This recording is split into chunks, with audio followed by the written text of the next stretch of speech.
we going? We like that. Yep, okay, great. Okay, fantastic. Hello everybody, welcome to this meeting.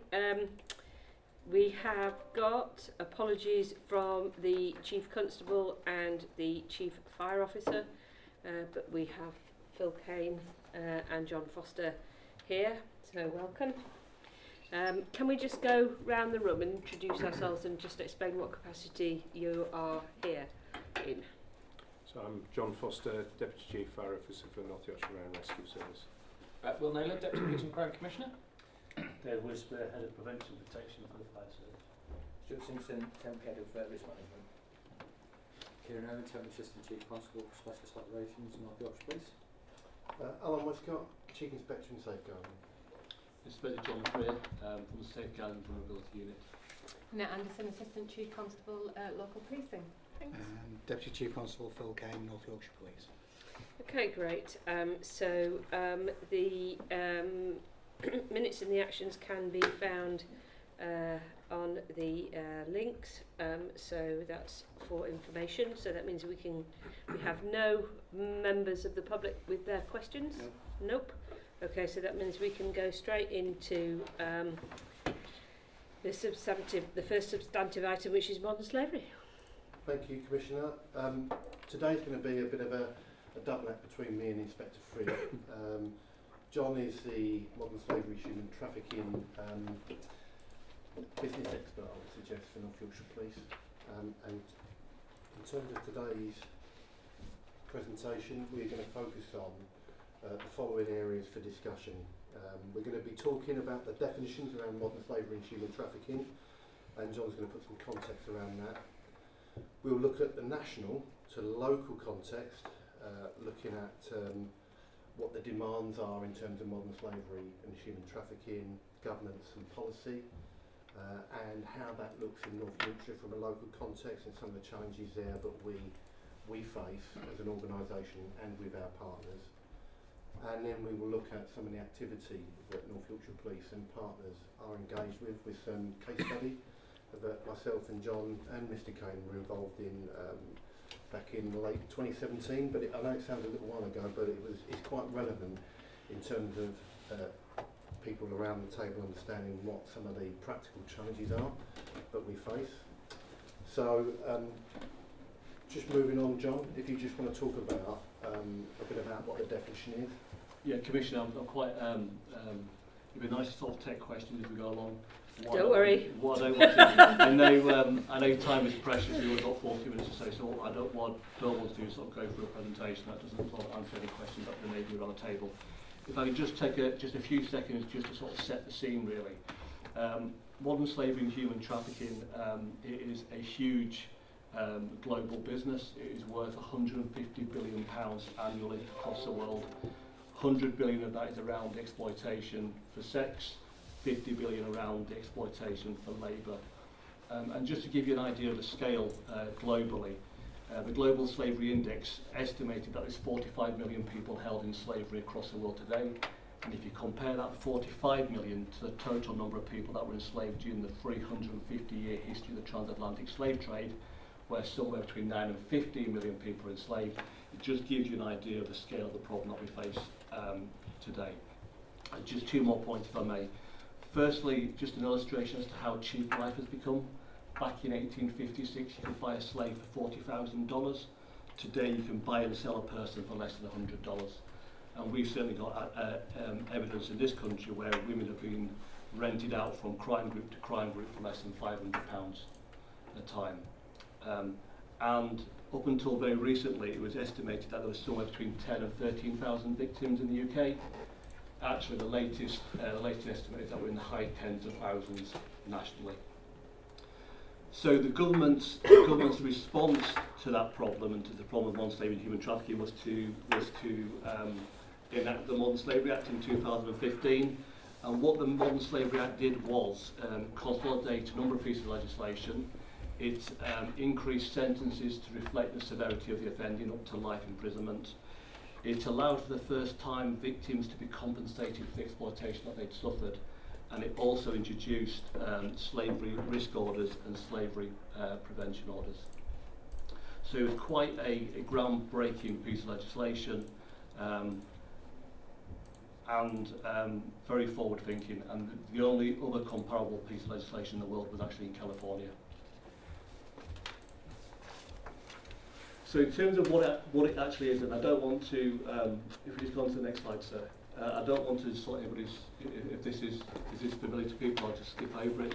But when we're talking about human trafficking, we're talking about three component parts. The first part is the physical act of moving someone, transporting them, transferring them, recruiting them, or receiving them. The second part is the way in which they do that. So that's the fraud, the coercion, the abduction, the abuse of power, the threat or use of force, the abuse of position of vulnerability. And when we're talking about trafficking, the purpose is always exploitation.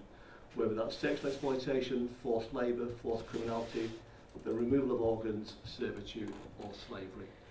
So can I, excuse me, I just by coincidence wearing a different hat was with a organisation yesterday who supports human modern day slavery victims, and I met 3 survivors. It'd just be really interesting just for the people viewing to get beyond those words, and just if you could just explain some of the circumstances that some of these people end up in, how they find themselves there, so people can just sort of understand, you know, what we're talking about really. Yeah, so in terms of sexual exploitation, and we're talking about rape, pornography.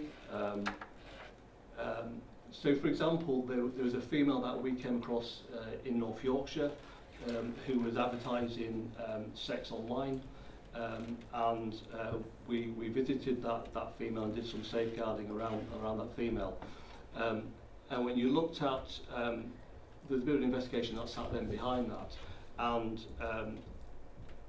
basically we identified an offender who was in receipt of £70,000 as a result of the exploitation of that female. And when you really broke that down and looked at what does it actually look like, it equated to that lady being raped 4 times a day for a whole year. You know, in terms of how do perpetrators extract the value and why they do it, comes back to money, and it comes back to things like sexual exploitation. We're talking about rape, forced labour. It's around people working really long hours in really difficult, dangerous circumstances for not very much money, if any money, and having this menace that sits on top of them, and so they're almost compelled. Forced criminality then, so that would encompass things like begging, shoplifting, and increasingly over the last 2 years or so, it's encompassed our understanding around child criminal exploitation and county lines, and that is very much reflected in some of the increase that we see around the national referral mechanism. So forced criminality. So just it might just be worth explaining what the NRM is. Yeah, so the national referral mechanism is the government framework for identifying, assessing and supporting potential victims of modern slavery. It's a 2-stage process. The first stage is what we call the reasonable grounds stage, which is a 5-day decision to decide whether that person is a potential victim of modern slavery. It's quite a low threshold, so we're talking about a 1 in 5 probability that the person, that the first responder, which I'll discuss in a moment, so 1 in 5 probability that person is a victim. If that is a positive decision at that 5-day stage, there is then a 45-day recovery and reflection period that's afforded to the potential victim. And during that 45 days, the single competent authority in the Home Office will try and gather extra information to determine on the balance of probabilities whether that person is a victim or not. Does that make sense? Have I explained that? That's great. I know it was later on in the presentation, but since we're getting into it now, it'd just be helpful. So in effect, there is a process that the government has put in place that allows for the identification and support, because the NRM comes with support, yes, of those victims. And it's very much under review at the moment as well, because it's being recognised that the NRM is whilst it's better than nothing, it's not as good as it could be. So there is a review at the moment around the NRM around better identifying victims, so looking at who is and who could be first responders, providing places of safety, so people who don't want to go into the NRM, they've got 3 or 4 days to decide whether they want to go into the NRM, because there's a real lack nationally of support for people before they go into the NRM. And it's also about providing more support when people come out the other side. So at the moment they're entitled to 45 days of support, but then when they get their, or if they get their conclusive grounds decision, that support then drops off quite quickly. And one of the reforms is to actually extend that support from 9 days to 45 days. So there's a lot going on at the moment with the national referral mechanism. Yeah, it's not good. No, we do better than what we're obligated to under the European Convention on trafficking of human beings, but there is a real recognition from the government that it could be better, and there is a commitment from the government to look and reform the national referral mechanism. Thanks. That just sets it in context a bit. Thanks. Thank you. I think what also when you talk about Commissioner around what that might look like to people listening in, some of the proactive work that John and the team and the command have done, which people may come across, is those car washes that we often see, people that live on site in those containers, which we probably, when we visit those places, we wouldn't recognise that as somewhere that people would live, but we understand that many times there will be people that work and live at that location, and that is their sum total of their lives. Yeah. So, but I do. I mean, we'll come on to this, but I do think also we do need to. I mean, I think if the public are aware of it, they're very aware of things like sort of car washes and nail bars and those sort of things. Of course, the largest single case that was prosecuted was the Rooney case in Lincolnshire, and that was a rural. That was actually a completely different modus operandi. Yeah, so it's getting beyond the nail bars and the car washes. Visual, Yeah.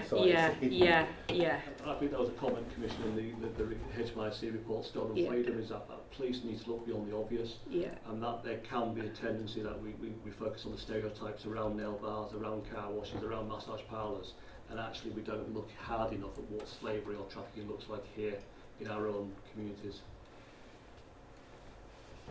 So the purpose can take many different forms. Invariably it's around making money, and whether it's sexual exploitation, forced labour, forced criminality, removal of organs. I don't think we've seen any cases yet in the UK of removal of organs, but we certainly have in Southern Europe, Africa and Asia. I don't know if anyone remembers a little case, the case of a lad in the Thames going back 10 years ago, a little chap called Adam, no head, no arms, no legs, just a torso and a pair of orange shorts. The conclusion of that investigation was that small boy was trafficked from Nigeria to Germany to UK for the purpose of human sacrifice. So not quite organ donation, but certainly quite a horrific example of trafficking and exploitation. But I think that the main thing really for myself is we are talking about the exploitation of use of human beings, with money being the primary motive. So, sorry. No, go on. So, for the last sort of 2 or 3 years within North Yorkshire, we've been looking at our structures and some of the processes that we have. One of the things that we've launched probably about 18 months, 2 years ago now, is the North Yorkshire and City of York Modern Slavery Partnership. Certainly, David, you sit on that partnership. It's chaired by Superintendent Alan Harder, and we've got representatives from North Yorkshire Fire and Rescue, both the Children and Adult Safeguarding Board from both the City of York and North Yorkshire Council. We've got the Red Cross, we've got myself there, we've got immigration colleagues, we've got a whole variety of partners that sit around. And the purpose of the slavery partnership is to sort of set the strategic direction for the North Yorkshire Police and our partners, also to challenge partners and hold partners to account around what they're doing to tackle modern slavery and human trafficking, to develop our understanding and really understand what it looks like in North Yorkshire, and crucially sort of share that best practice learning and innovation that's going on nationally really. So that's the strategic partnership that we've got. And then sitting underneath that, reporting into the strategic partnership, is the Modern Slavery Exploitative Legal Working Group that I chair.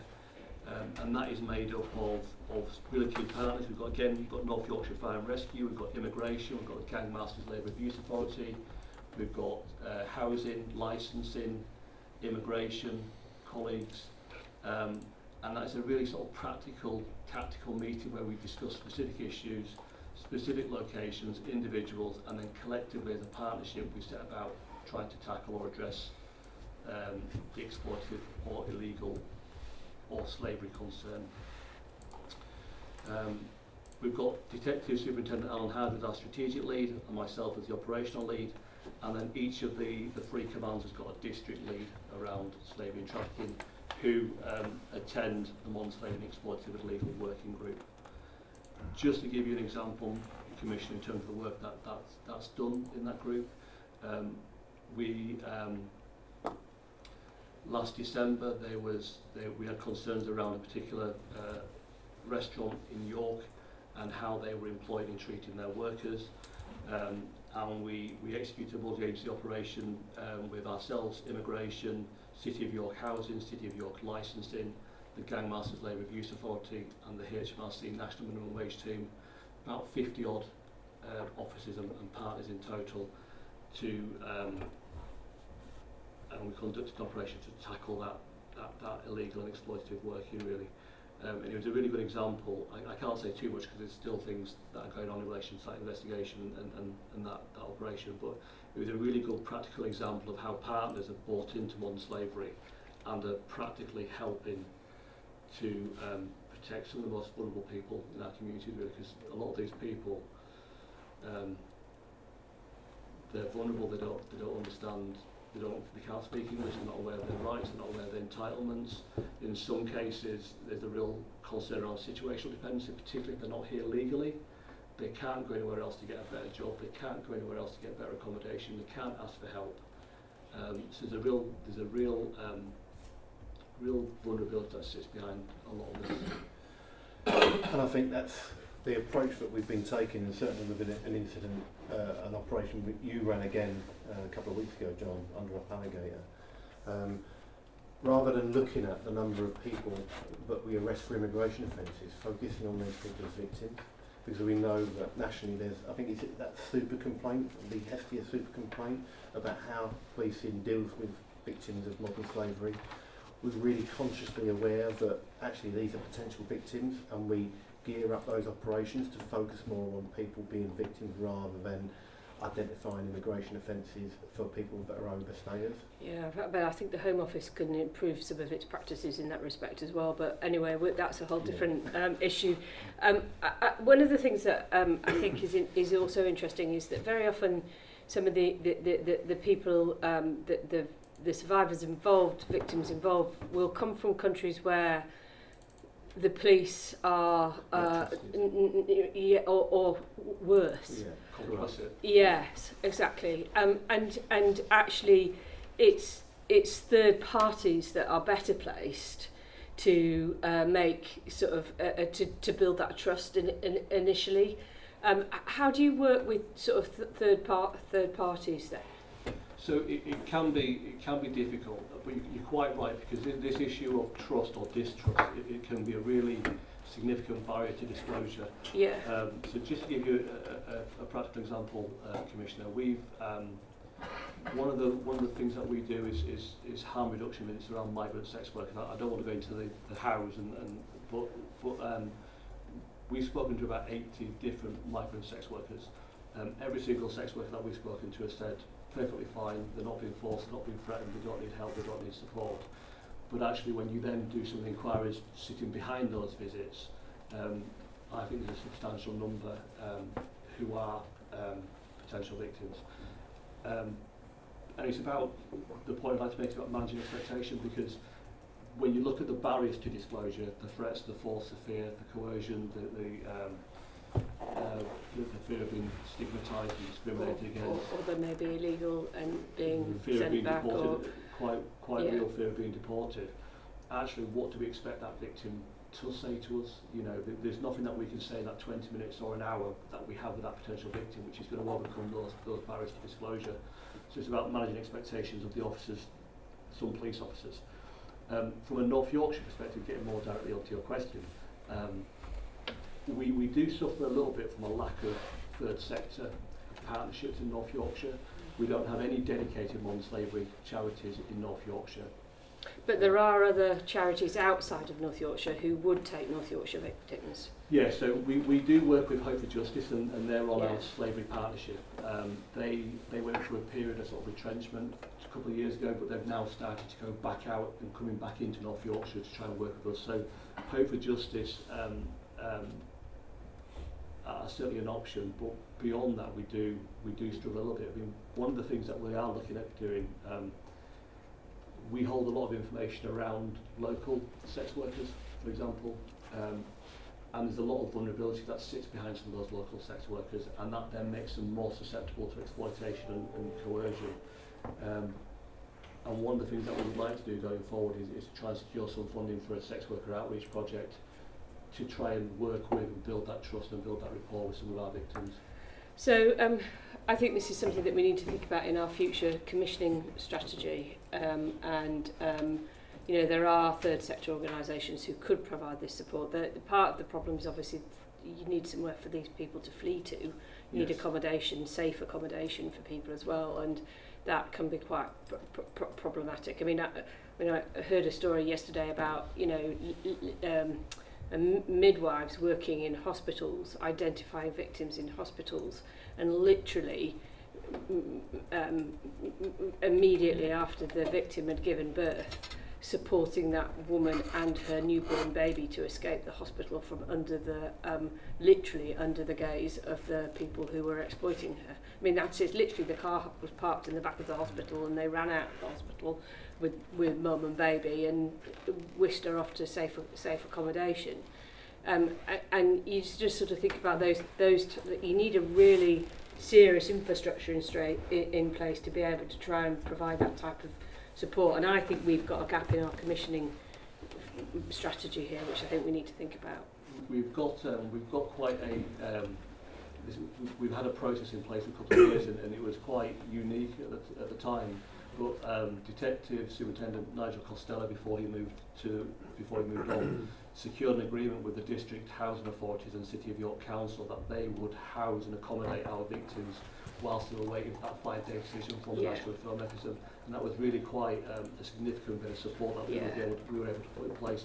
What it doesn't do is provide that holistic support for the victim around drug and alcohol dependency, mental health issues. So, and we have had occasions where we've sorted out the accommodation and the food, the toiletries, the clothing, but it's the support that the victim caseworkers can give those people, the disclosure, the trust they can build, all of that sort of stuff. Absolutely. Yeah. I think what is clear, there's a case in Scarborough at the moment, and again I can't go into too much details because it's an ongoing case, but still the knowledge that some of our partners have, particularly in social care, and there is I'm aware of one case where the social workers do a really, really good job to try and build that trust and build that relationship with a potential victim to get that disclosure. So partners are key, and I think there is evidence that partners are really understanding some of the challenges around modern slavery. We need to think about this. I think there's a potential place for the independent advisory groups as well. Yeah. Working with the local command lead to join it all together, because we certainly used York in 2017 to try and understand what peer groups there were for the Vietnamese cohort within York, but it was really small at that particular time. But we did use them. Okay. Moving on, John. Yeah, so just very quickly sort of touch on a couple of points, if that's okay, Commissioner, because I'm aware time is tight. Yeah, sorry, we could talk about this all day. One of the things is just to show there is the number of NRM referrals. So nationally there was 6,993 NRM referrals in 2018, which was a 36% increase on 2017. Much of that is being driven by an increased awareness of child criminal exploitation in county lines. Do you want to go to the local context, sir? On that note, John, can you explain, can you be trafficked within the UK so it doesn't have to be across a border? Yeah, absolutely will. So there's often some sort of confusion between trafficking and smuggling. So smuggling is around getting someone across an international border, and then the relationship between the smuggled person and the person who's facilitated that ends, and there is no ongoing relationship. trafficking can take place across an international border, or it can take place from town to town, hotel room to hotel room, and it's about that ongoing relationship between the perpetrator and the victim and the ongoing exploitation. And you talked about migrant sex workers. Do you do put the same effort into UK sex workers, because they could be equally trafficked? No, that is certainly a gap, and that is something that we're looking to try and to bridge. We're aware that there are a number of local sex workers, and there are a number of local sex workers who've got particular vulnerabilities around mental health, drug and alcohol addiction, poverty, homelessness, and that then puts them at greater risk of exploitation and coercion. So we are looking actively. We're working with the Police and Crime Commissioner's Office around some of those. Yeah, we are. We've got a project in York. I think so. It's a valid point you make, though, Will, because a lot of the time I think The public you can be drawn into the people being trafficked are foreign nationals, and actually there's a huge proportion are UK nationals. And I think it's on that. It says UK, Albania, and Vietnam are the top three. So I think people do automatically assume that it is overseas victims, but it isn't. Yeah, if you strip out child criminal exploitation, the UK side falls away, but then this does come back to understanding what it looks like locally and not falling back on some lazy stereotypes, if that's okay to say. Right. And then sort of like the North Yorkshire context, really. What the two bits I'd just like to focus on very quickly is the NRM referrals and the intelligence reports. You can see the increase in the NRM referrals. So in 2016 we only had 5 referrals. Last year for the full 12 months we had 77, and so far we're on 52 this year. A lot of that is being driven around increased awareness around child criminal exploitation and county lines, and the vast majority of our NRM referrals in North Yorkshire are around the child criminal exploitation and county lines type offending. How do you link in with those teams then? So we've got expedite, well, the county expedite team, I know there'll be other ones, who have knowledge of all this, but they're sort of looking at county line things. How do you make sure that someone who's stopped and searched that might raise a flag with an officer then sort of somehow gets into the system to come to the view of people who might be more aware of a human trafficking issue rather than a drug dealing? So there's been an awful lot of an awareness engagement over the last sort of 2-3 years in North Yorkshire. So there's every officer has had some training and awareness delivered to them. So every frontline officer has. Fourth control room have specials, PCSOs.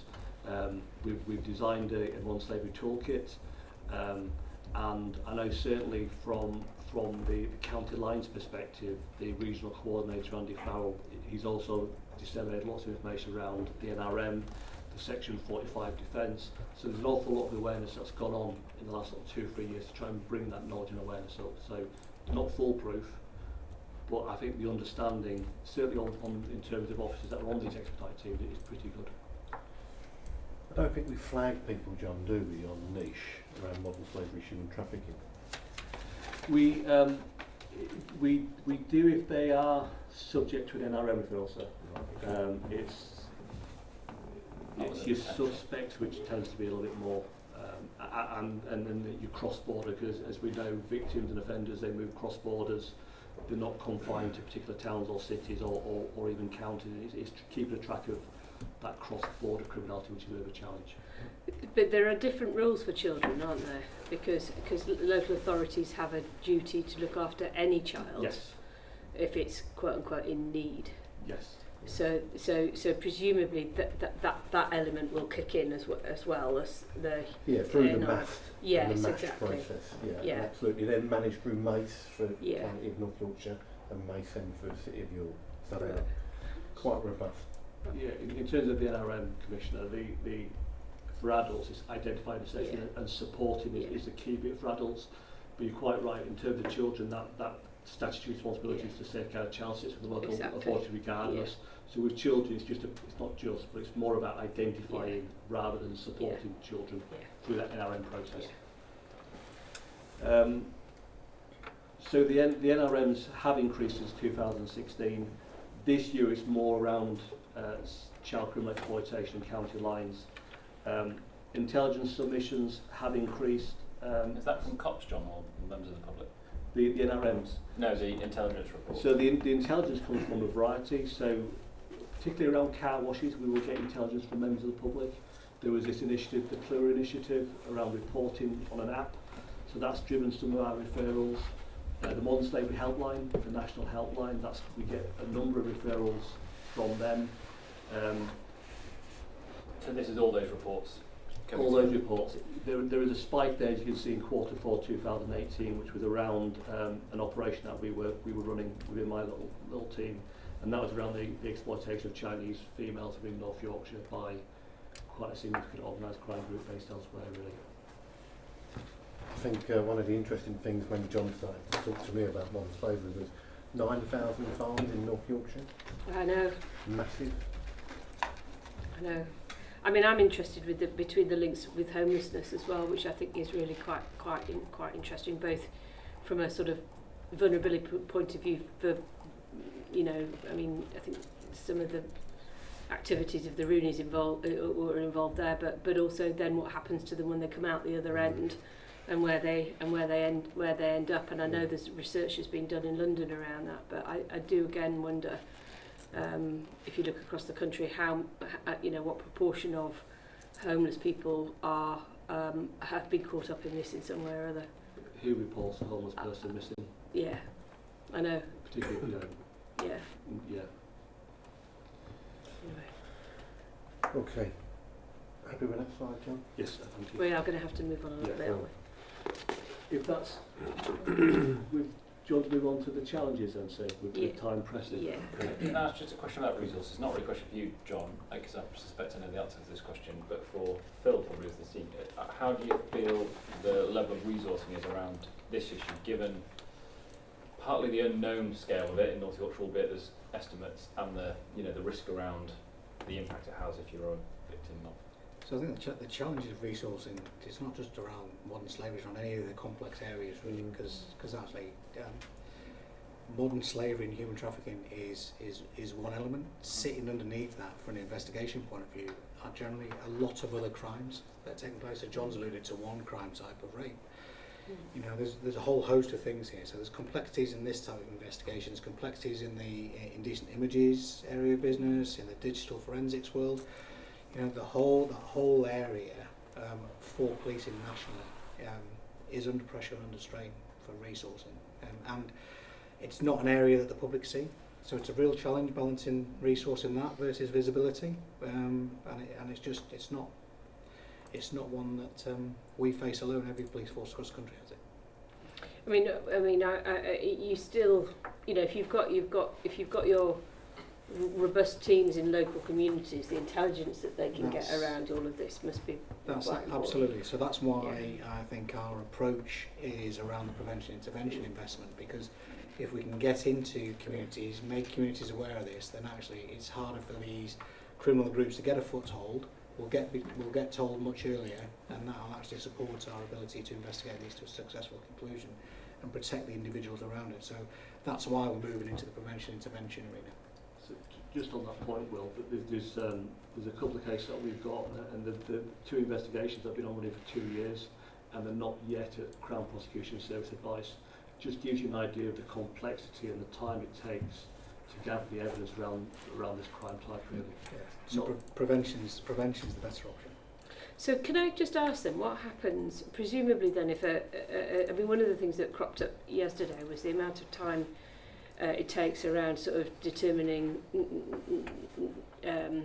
whether in the second part of the NRM process, and how that's linked then with somebody's immigration status, and you know, if they're non-EU nationals, it's taking, you know, up to 2 years for those processes to actually happen.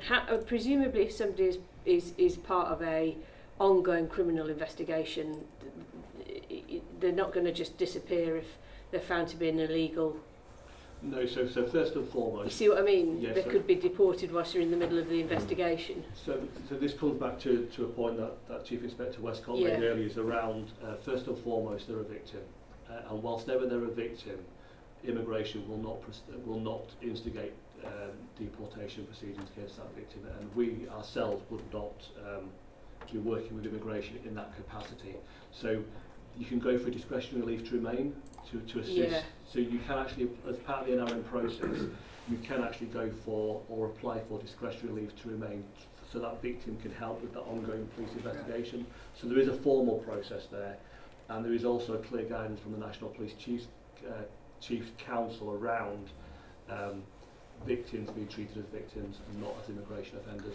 And it comes back to one of these. But the Home Office doesn't distinguish between the two when they're processing their claims. But certainly from a local perspective, Commissioner, the immigration team that we work with, if they know there's a police investigation ongoing, Right. they will not instigate detention or deportation procedures against that person. Is it the same way around with if they're foreign offenders rather than domestic? Would you keep them in the country while the investigation continues? If they were, it would depend on whether they're released under investigation or whether they've been charged and whether they've been charged and remanded. I'm just thinking, as you said, some of your cases are 2 years and counting. They can be, yeah, they can be. It's sometimes more cost effective. It's sometimes more effective to use the immigration angle with Right. offenders. Some To get out. offenders may, like as Alan says, some occasions it may be more appropriate for the immigration offences to take precedence, because just by virtue of them being under suspicion of a criminal offence, they can trigger elements of immigration legislation. Okay. One of the complexities is around port of origin, in that certain countries we wouldn't send somebody back to because they may be in danger just by virtue of their very presence in another country. So there's lots of layers of complexity around the immigration aspect of this as it sort of links into the criminal work. And I would say we are quite robust in terms of our ability to manage foreign offenders in North Yorkshire. As an aside, we probably get around 75 foreign offenders coming through our custody suites per month. So that's around 6% of our footfall is foreign offending, whereas I think nationally, or certainly within some of the larger metropolitan areas, that rises to 15% and above, Will. So we have a small cohort of foreign offenders, but we engage in some of those high harm wings of the immigration service. And actually, JP again has that portfolio working with myself. So I think we're pretty robust in terms of some of those opportunities that we take advantage of with the immigration service. I don't know where we're at. So in terms of challenges, So the challenges. We've alluded to the first one, Commissioner, that's around understanding the local nature of modern slavery and not perhaps falling back on some of our sort of lazier stereotypes. That's not to say that there isn't exploitation in car washes and nail bars, but it is really about understanding the local context and the local nature. Chief Inspector Westcott's alluded to the agricultural nature of North Yorkshire, 9,000 farms. There is a potential for labour exploitation within our farms and fields and our food packaging and processing industry. One of the things I'm looking to do with Inspector John Granger from the Rural Crime Team is to deliver a series of awareness and inputs to some of the organisations that will go out onto our farms. So, for example, the RSPCA, I believe, I think that's probably one of the first areas that Inspector Granger is looking at. You've got the National Farmers Union, you've got the Royal Veterinary Society.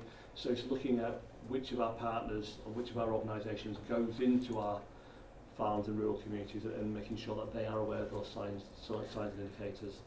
So how does this then link in with the organised crime disruption panel and the other sort of elements? Because so through the National Rural Crime Network, we're going to be doing some research around organised crime in rural areas, and we want modern day slavery to be part of the terms of reference for that research.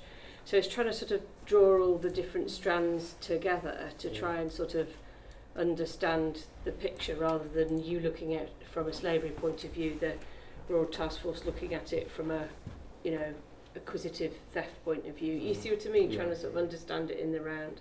We're just on that, we're more and more moving to a position where our organised crime unit picks up commissions relating to vulnerability as opposed to necessarily commissions that previously remained around commodity. So where previously high-end organised crime activity is focused on trafficking and supply of controlled drugs and other commodities of value, firearms, that nature. We're more and more pointing them towards human vulnerability and these kinds of matters.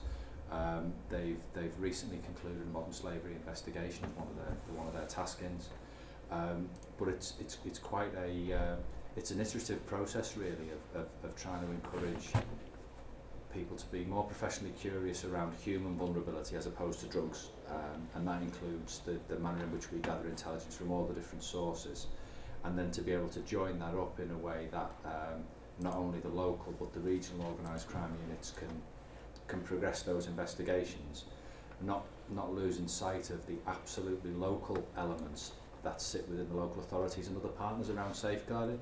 And those links haven't been there up until very recently. Well, I really would trying have to thought strengthen Trading it. Standards would be an obvious partner in that. Yeah, as well. yeah. Within the whole of that local Yeah. authority space, that where previously that those sort of high-end investigations have very been much around hard-edged enforcement without necessarily the pickup, and we've got really good at it when it comes to drugs in terms of flooding areas with health support and addiction support work. But we're learning the same lessons now about trying to do that in relation to human vulnerability.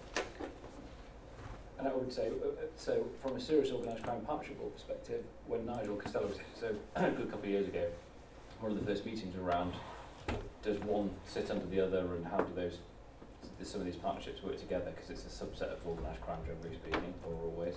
I think at that point, from memory, we decided modern slavery was too big a sort of partnership in itself to sit under another one that was sort of police based per se. So, but certainly I think there's been occasions when I've been to a disruption panel where there's been human trafficking organised crime groups being looked at by partnership in terms of how can we understand that better or disrupt it. I think it's an interesting development in terms of that sort of those statutory duties that are being placed on public bodies now. And we started off with the counter-terrorism statutory duties that were applied to public bodies. Then that's moved into serious and organised crime, and bit by bit we're now seeing that migrate across into safeguarding with the duties that are being applied in education and health. And we're starting to open up conversation now with certainly with the City of York and the county in respect of how we manage that sort of prevent contest piece, because very often we've got the same people around the table and we're asking for referral information to describe things that are out of the ordinary, and it's making sure all partners and stakeholders are alive to that. I'm just very conscious of time. Sorry. I think it's important, but you know, I'm sure you were touching it, John, because obviously you've done a fantastic job. But one of the massive challenges that we have is in terms of the safeguarding team, i.e. JP, we are really small, and we rely on commands to drive that business and engagement from either through their local SMTs or through their local TTCGs to start driving that business. And there's been some real significant operations that John has been involved with, and they have provided that. We have got that engagement and support from immigration, from the ROCU, from the neighbourhood policing teams that know their communities, and that's great. That's really great, and it happens, and we have a result. But then we have a significant investigation that follows on from that, and that creates a significant demand on your serious crime teams, your CIDs.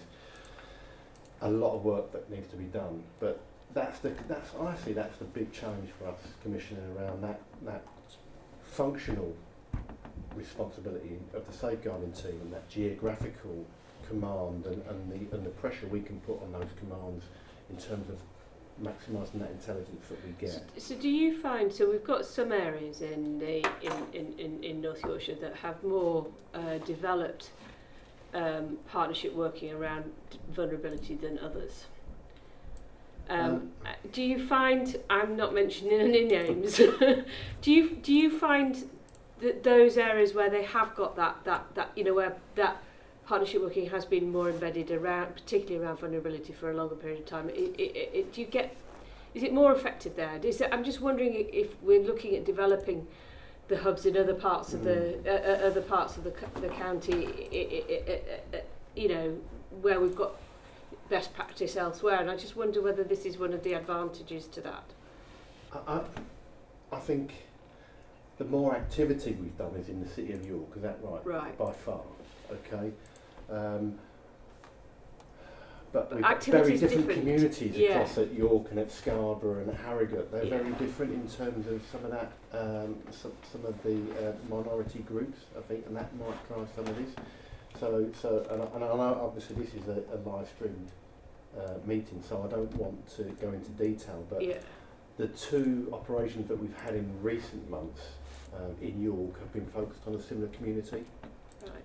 I'm just also wondering. So for example, we've had feedback from some areas where they're saying, oh well, we're doing all of this already in under a different sort of auspices, stroke guise, and I wonder whether they really are, or you know what I mean, whether actually the partnership working is sufficiently developed, or whether it's more tactical around problem solving around particular individuals, if you see what I mean, and less systemic. I don't know. Well, can I sort of, it's about understanding your community, isn't it? That's what we're talking about a lot, and understanding we've called it the North Yorkshire context, but it's the context in each district, in each town, in each district, and so I think we can happily say who's good at this kind of thing. So Scarborough are good at this kind of thing. Does their developed understanding of their community help police deal with this kind of issue better, because they just have a better handle on what's going on and who's there and how they make their money and spend their time? I certainly know that Scarborough, and I've been with the North Yorkshire County Council community cohesion worker Tony Quinn and myself, and an officer from Scarborough Borough Council who went down to Leeds to talk to their sort of community sort of cohesion team, really, to understand. Leeds is very different to North Yorkshire, and the demographics are very different. But around how they map their communities and how do they then support those different communities. So I know Tony Quinn from a NYCC community cohesion is doing a piece of work with Scarborough Borough Council specifically to try and understand their communities and their needs and their wants and the services that they should be being provided that perhaps they're not. So I think it's very much an ongoing piece of work, but I know it is something that Scarborough are actively looking at. It's only going to help, isn't it? It's only going to help you and your work. Absolutely, with the proactive teams and the prevention teams that we'll see as they embed that work, you know, the support that they can give to John and his team will be enormous. It very much not linking into what the Deputy Chief Constable said around that prevent work. Yeah. It's difficult to prevent if you don't understand your communities, and so understanding is integral to try and to stop it, so that we don't then have these long protracted investigations which are very resource intensive. If we can understand, then we can prevent. And that's where the problem solving stuff comes through as well, around scanning and analysis of your communities. Okay. So the challenges for the self-commission, just finishing off, conscious of time, is understanding what it looks like locally. The particular challenges around North Yorkshire being such a big county, being a big rural county, is that that challenge that every police force has around this crime type, around our victims not necessarily identify themselves as victims, for all the barriers that they may have to disclosure. Not unique to modern slavery by any means, but it is a particular challenge. You know, our victims aren't going to walk into a police station by and large, they're not going to pick up the phone by and large. There's a real responsibility and onus on the police and partners to go out there and find our victims. The challenge there is around public awareness, reporting and communication, and what we want in our members of the public to provide in terms of information. And it's already been alluded to, is that this is complex crime, and it does have a significant impact on investigation and the capacity for teams to do those investigations. One of the things that we're looking to do very briefly is around unaccompanied child asylum seekers and unaccompanied child migrants, and we get a number of in the county every single year.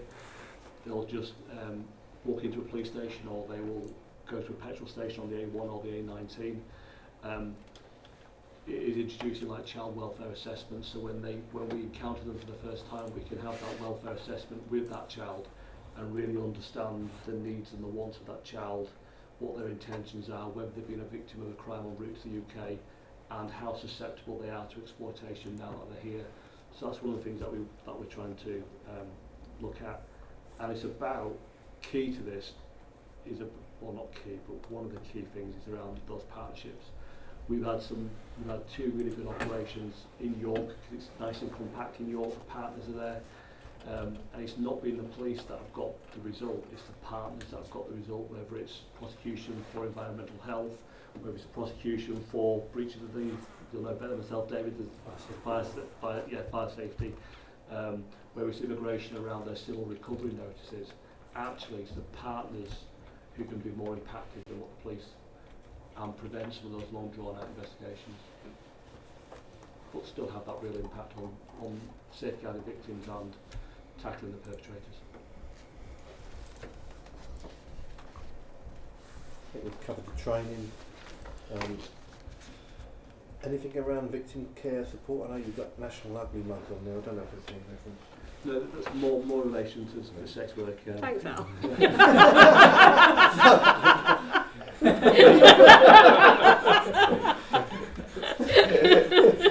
There's a P45 on there. Yeah, I don't need a coat In terms of victim care and support, then we have got the agreement with the district councils and the City of York to house our victims. It's been in place now, I think, for the best part of 2.5 years. It's worked well every single time, and certainly when we launched it 2.5 years ago, there were very few other police forces or local authorities that were doing or providing that emergency accommodation. So that was really good.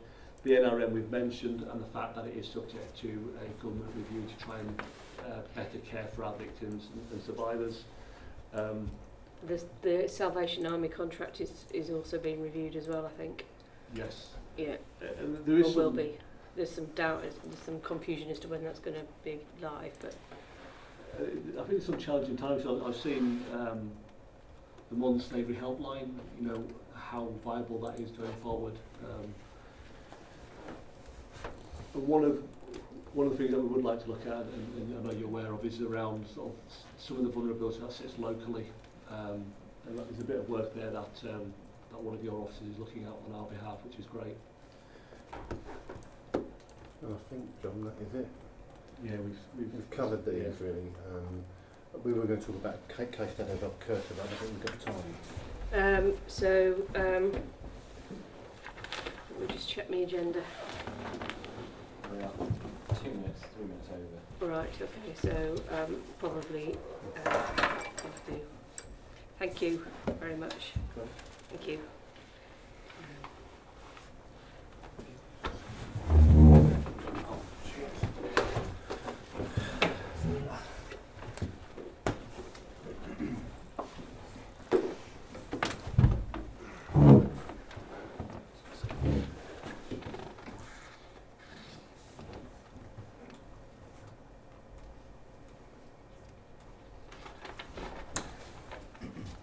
Okay.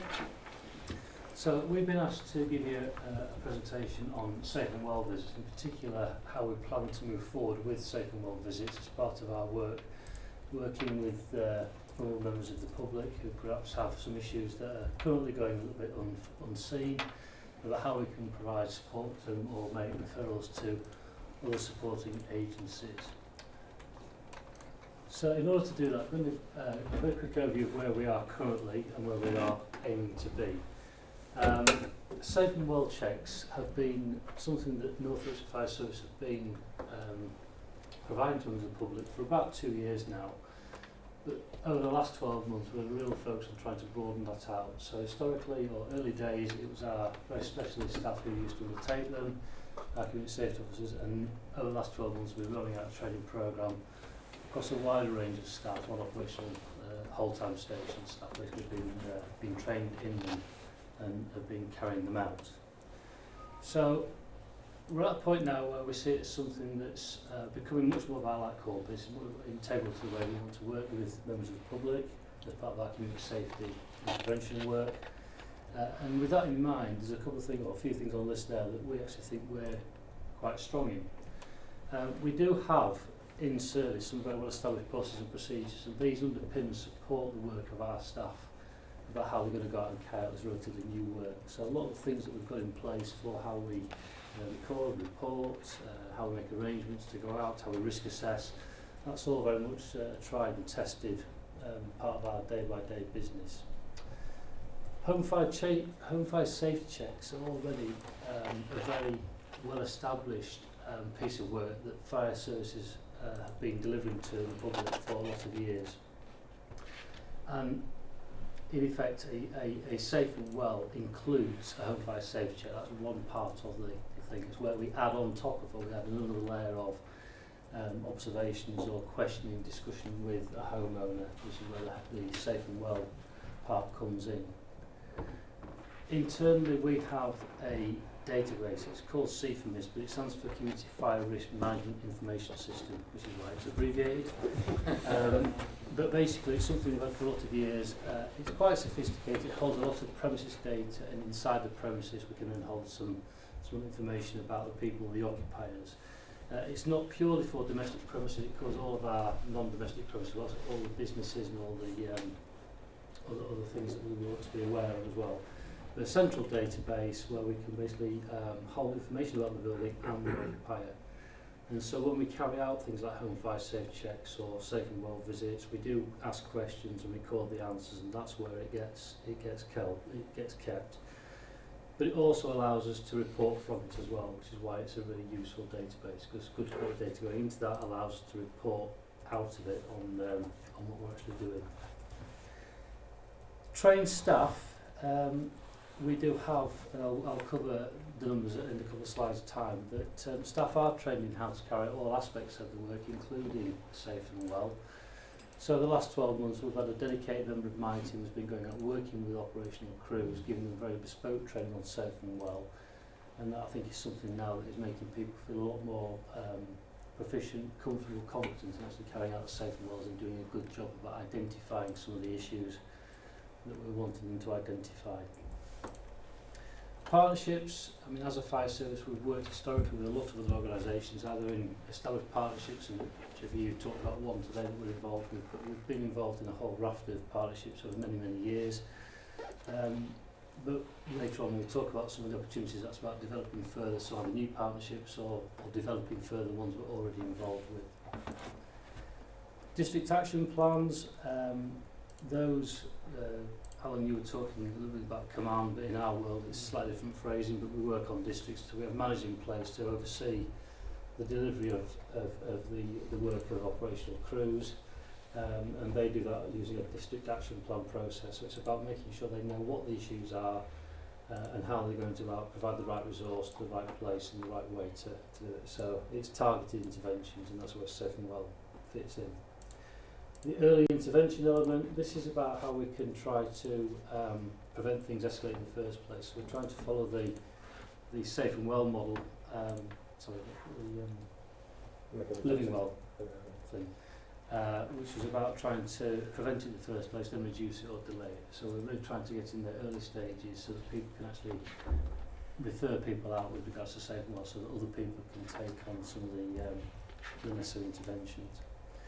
And again, internally, we do have a consistent and reliable referral process. So any member of staff who carries out a safe and well visit completes a form, and that form is sent through an internal system. It's then picked up by department, it's called SEER Performance, who then process that. So if it's a referral that needs to be made out to another agency, they're the team that will do that.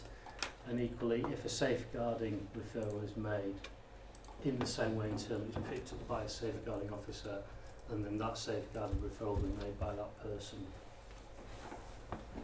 Can I ask a question? As I understand it, Dave, safe and well, there's a sort of part one and part two. Yep. Do the figures we're going to see, and the things you're talking about, part one and part two, or just part one? Right. If I said to you safe and well part one is basically a home fire safety check, and safe and well part two is where we look at those layers on top of that. Is a safe and well. Is a safe and well. So what we're looking at are those four areas that we've identified, which is cold, isolation, smoking cessation and falls. So they're the four areas that we will concentrate on in our safe and well visits at this moment in time. Okay? Yep. Thank you very much. So It's a very interesting question, though, because there needs to be a common language of understanding of what Safe and Well Part 1s and Part 2s are. If you were to compare us with another Yes. service who may be doing the same work but calling it something different. Yes, well which is what I've seen, which is different services doing lots of different numbers of safe and well visits, but I don't know if they're part 1 or part 2 or both. And I think Yes, when so from a national recording point of view, we'll record if it's the first part, it's on fire safety check. If it's the second part as well, that classifies as safe and well. So we try to simplify for the crews internally, so that they're not going just thinking I want to go in so far. They're actually going to go and, if the case warrants it, they'll actually go and do a full safe and well, but some cases don't want. And is are there different types of a part 2 safe and well? So can you be there for an hour and a half going through all sorts of things, and someone else leave the booklet and spend 10 minutes doing it, and it's still the same thing, same box ticked? It's very focused on what the needs of that individual or that household are. So rather than having a great long list of questions and becoming a bit of interrogation, it's very much about looking at what the situation is, creating a conversation with that person and trying to identify what needs, so what information do they need, and then for the more extreme cases actually making referrals along the referral pathways. I mean, the book you refer to, and this is used by crews when they do the visits, and it's a guide. It helps people have conversations with the individual, so that can be something that can actually lengthen out depending on where that goes. So I wouldn't like to say it will be this amount of time. No, I suppose what I didn't want was that this to get given to someone and then me take the safe and well. Yeah. No, it doesn't work like that. Good. No. And the other thing is then, you talked on here about your referral mechanism. Yeah. So is that presumably that's a referral mechanism? Tell me, talk a little bit about that. Is that? I'm going to come on to that, but I'll touch on that then. We're looking there at how we refer out.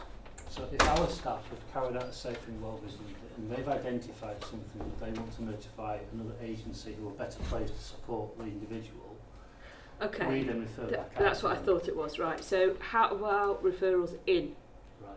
This is where we want to get better. Right. So we do have partners or other agencies who will signpost to us. Yeah. But generally speaking, they're signposting to us about the home fire safety element. Yeah. In other words, we've been in to do their work and Yeah. we realise they don't have any working smoke alarms, for Yeah. example. Could you go in and do that element of it? Okay.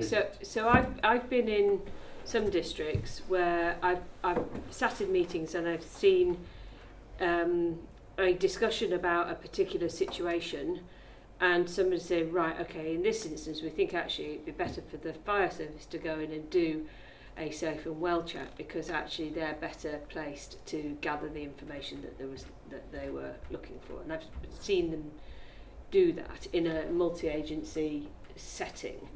That's quite different. That might be a referral in because you sat in the room. It's quite different to getting, say, a regular set of referrals from GPs saying, actually, we've got concerns. GP says, I've got concerns about this individual. I think we need somebody to go into their house and to check that they're safe and well. You see what I mean? Absolutely, and I think that's the crux of this question I'm trying to answer. You've asked us what Okay. our plan is. So yes, we need to understand better where the data is and information is, and we need to have a better model of how we use that to target our resources to the most vulnerable people.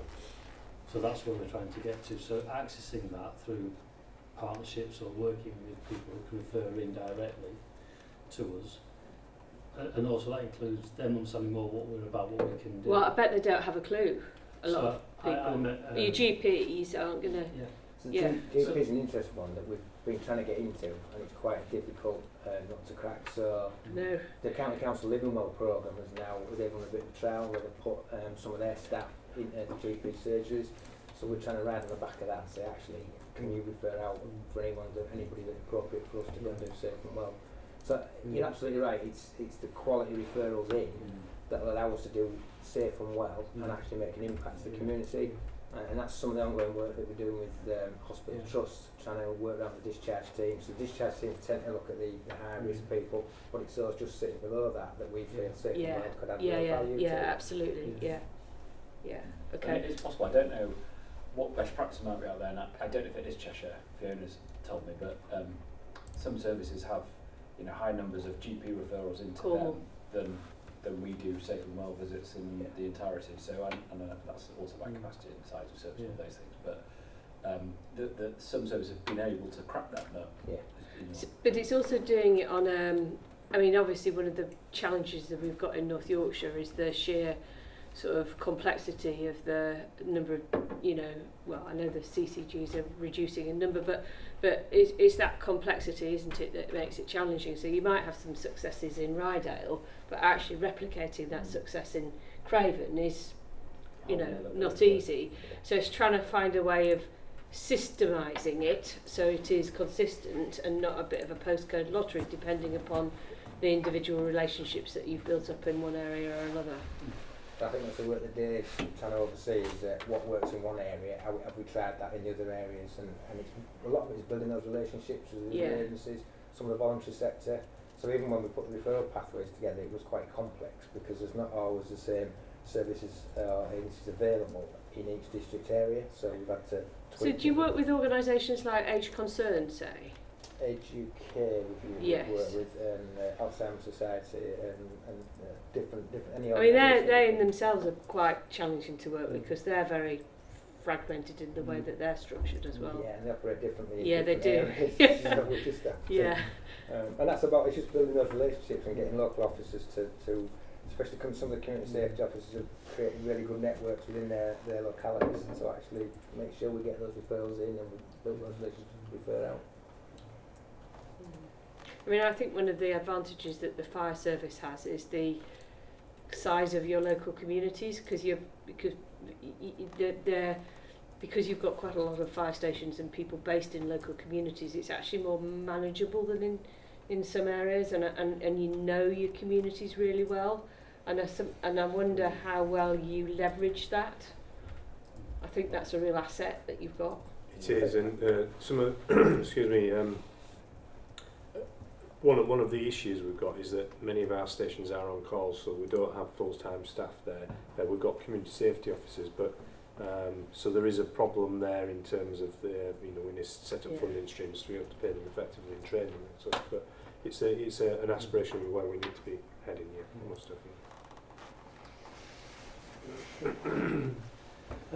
I mentioned training very briefly, and this really relates to our whole-time operational staff. So for the last, well, certainly through 2019, a real focus on trying to provide training to them. I have one member of my team who's been dedicated to doing that. So we've trained 122 staff, quite a large number of the watch staff being done. It started off as a trial project. My understanding is that quite a few watches voluntarily came on board after we'd set the trial running, so that showed, I think, a real willingness on their part to engage it, but also a real understanding of the value and the benefit of this particular piece of work. They saw they understood why it's important we should be doing it. 9 watches haven't, Dave. Yep. Is there a particular reason for any of that? So it might be they're a busy crew, or I don't know, I have no idea. But I think some of it's a little bit of awareness, and we're trying to get round and sort of what's the few of the myths. yeah. I think some of it is set against the rep body's national picture where they don't want to do It's not anything that they perceive outside the roadmap and they think to fail. I think that's probably what we're finding. Yeah. So those 9 might be hard.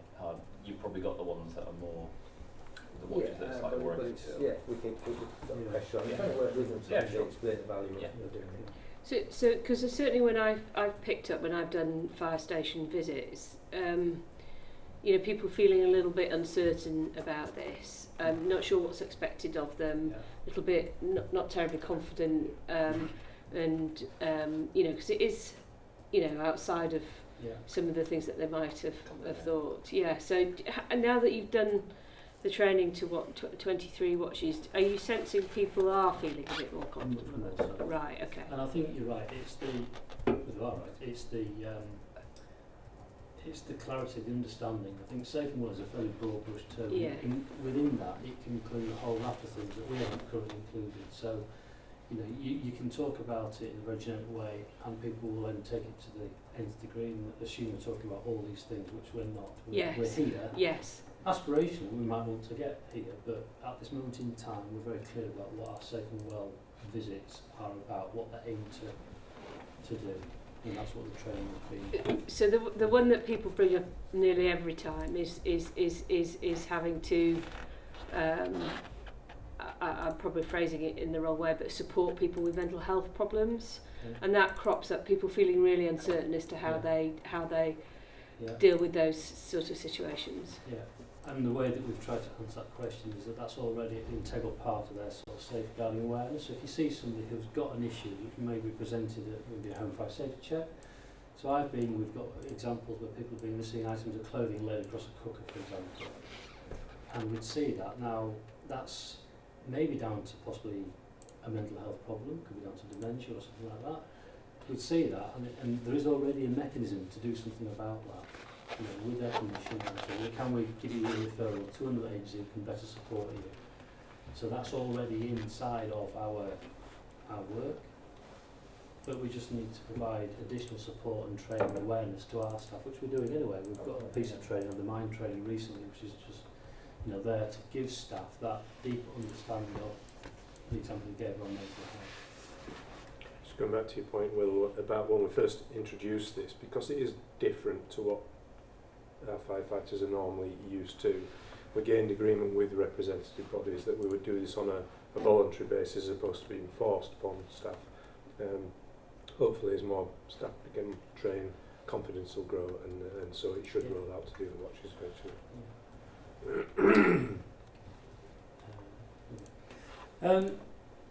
I will touch on a little bit later on, but one of the things that we're very keen to build into this programme is about how we evaluate and understand the impact or the benefits of the work we do around safe and well.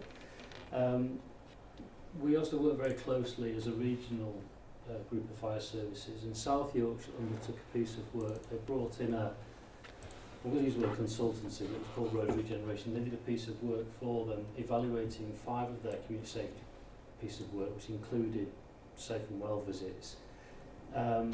What they've got here is a phrase called social return on investment.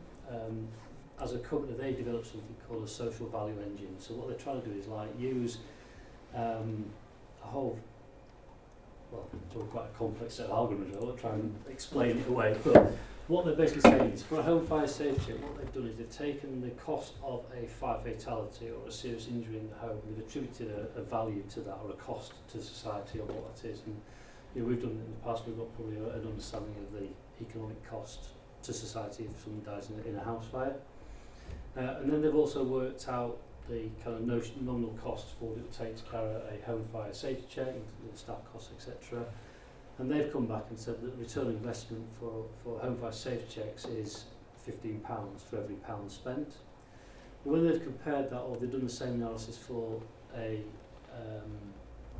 safe and well visit, of course that touches on things like falls, so there'll be a lot more people who are at risk of falls or have falls and can take up space in hospital and things like that, not at work, etc. What they've gone back to South is for every pound that you spend on a safe and well visit, and theirs are the same as ours in terms of the 4 areas, the SROI is £29.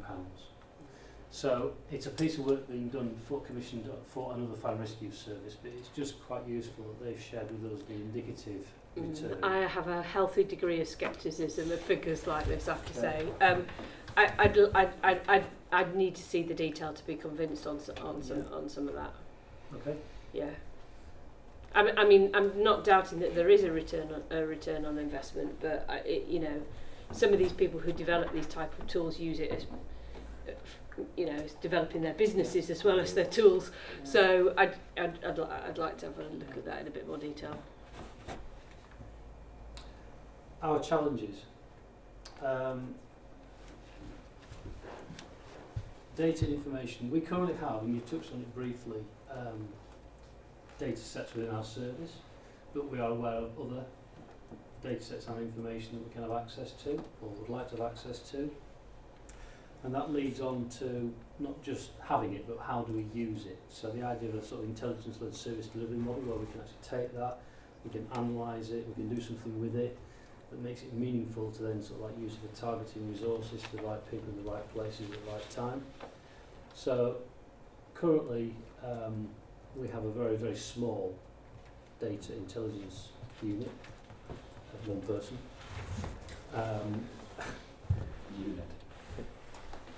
It's a challenge for us, you know, the ability to have the information, the data, and to be able to properly analyse it and make it meaningful is something that we are actively trying to work on and improve. We've recognised that, and we've got a post currently out for recruitment for a development analyst, which will allow us to write more reports, which will direct some of the prevention work. We're also working quite closely with North Yorkshire Police data team and looking how we can use some of the data sets that the police currently use, and that might identify some of the vulnerable people, which will target our prevention more resource oriented. I mean, there are some. I mean, I know there are some. So the North Yorkshire County Council has the vulnerable bin list, which is quite an interesting database, which seemed to sort of surprise people that it existed, and actually has proved quite useful, I think. And that's the challenge for us. Is to, now we're getting some of that data, having the ability to use that, put some criteria around it, so that it actually becomes meaningful for the crews and districts to actually go out and target those people. I think this you've kind of hit on this as well. The rurality of our county means it's difficult for us to actually easily meet with people in certain parts of the county. So we have a staffing model based on intervention, based on response, and so we've recognised, you just mentioned it, that we have issues with some of our more rural communities where they're less resourced with staff. On that note, am I right in thinking your community safety officers are distributed evenly to They're currently distributed one per district. That's the district. It's fairly flexible, so they'll move around as and when we need them. Just when you've got because you're right to say some districts are much more reliant on on-call, and their stations are manned very differently, and you might, the community safety officers might be more beneficial in one district than another because actually the presence is needed there constantly because they're on-call stations, or vice versa. So later in the performance stats, Scarborough Station do almost all the safe and well visits, and the community safety officer does one or two, whereas in another district it's almost the exact opposite.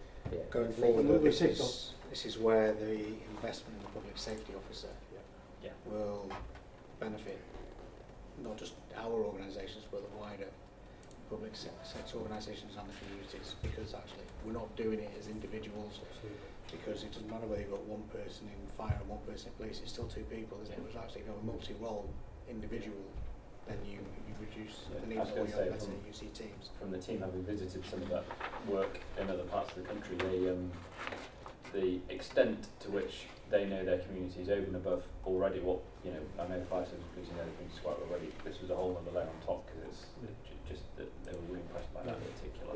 They knew everybody.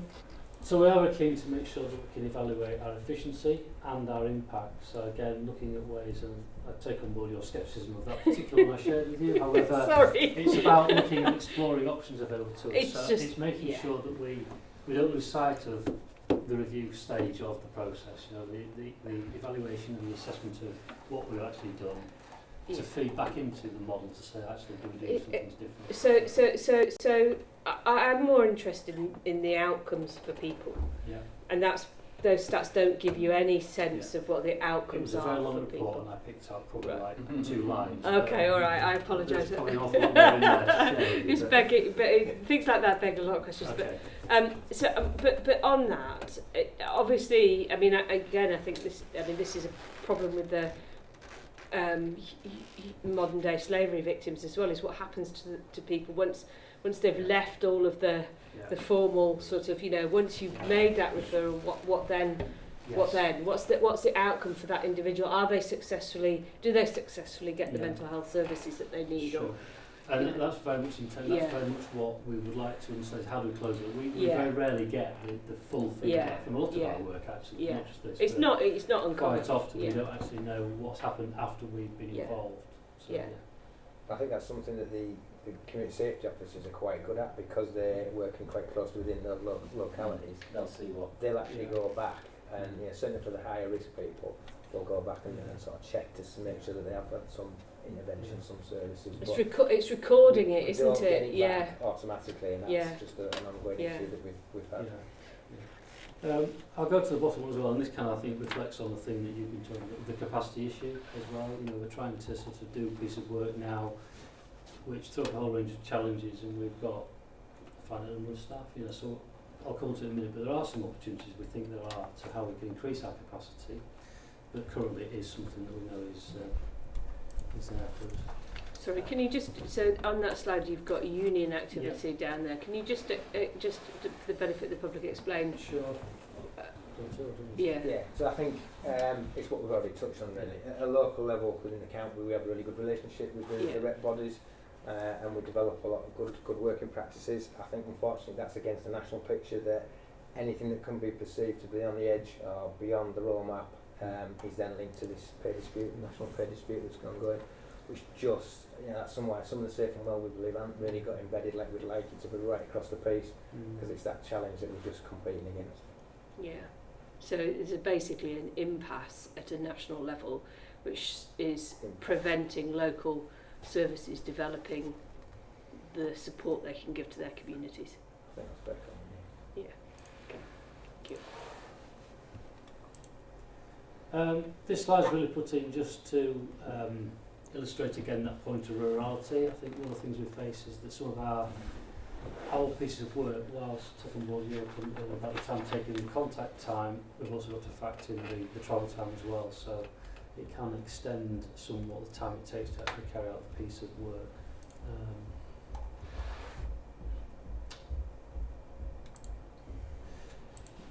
We've actually covered some of these inadvertently as we've gone through this one. Best practice, which you mentioned earlier on about wanting to look at what's going on there nationally. I've mentioned a bit about regionally, even internally in our own service, we're looking at, you know, who's doing some good work and how do we sort of like cascade that around. So keep a real eye on what's going on. I put there the FRS sector, of course we can work wider on that and pick up from other organisations as well who are carrying out this sort of work. I had to laugh or put a small smile on my face when you mentioned that, but do you want to just looking really closely along with our colleagues in the police at the public safety officer role, looking at the Cornwall model of the tri-service officers they run there, really impressed with some of the sort of benefits of just having somebody really embedded across the two services and in their case the ambulance, and now they have that understanding of what the priorities are within the communities and that ability to respond really quickly to deal with that. So definitely something we're looking at bringing into North Yorkshire. Use of volunteers and advocates. We've actually got our first volunteer now on board working in Craven. She's had some training recently, but obviously that's a model we'd like to look at, see how we can work with either new volunteers or even existing volunteers that maybe other services already have. Looking across the table, obviously there's an established network of volunteers in the police. Can they be introduced to us and do some of this sort of work on our behalf as well? Dave, can I just ask you to expand on the volunteer side of things, because we've got volunteer firefighters within the service and volunteers in relation to... So this is quite new for us. We've had volunteers who work in the intervention roles. We've got 2 volunteer fire stations currently in the fire service, which is Lofthouse and Gothland. So they're basically like people who can actually respond to quite limited types of emergency response. Grassington used to be volunteer, that then got upgraded to retain quite a few years ago now. This is something quite different to that. This is about trying to invite people to work as a volunteer on behalf of the fire service, doing some very specific piece of work, predominantly safe and well visits. So local residents, in this case, we've started in Craven, who can work under our guise, but they will be doing this kind of work. So it's not operational related. They're not being employed as operational firefighters. Thank you. New technology. I've used an example of virtual reality, but this is where we might be able to use new technology to help us with the training. So part of the Safe and Well visit is to actually understand some of the key signs indicators within a domestic environment. So it's quite useful to actually use something like VR for people to see in a sort of simulated environment what it is they're looking for, and then we can coach them through it. It's something that we'd like to explore and move on with.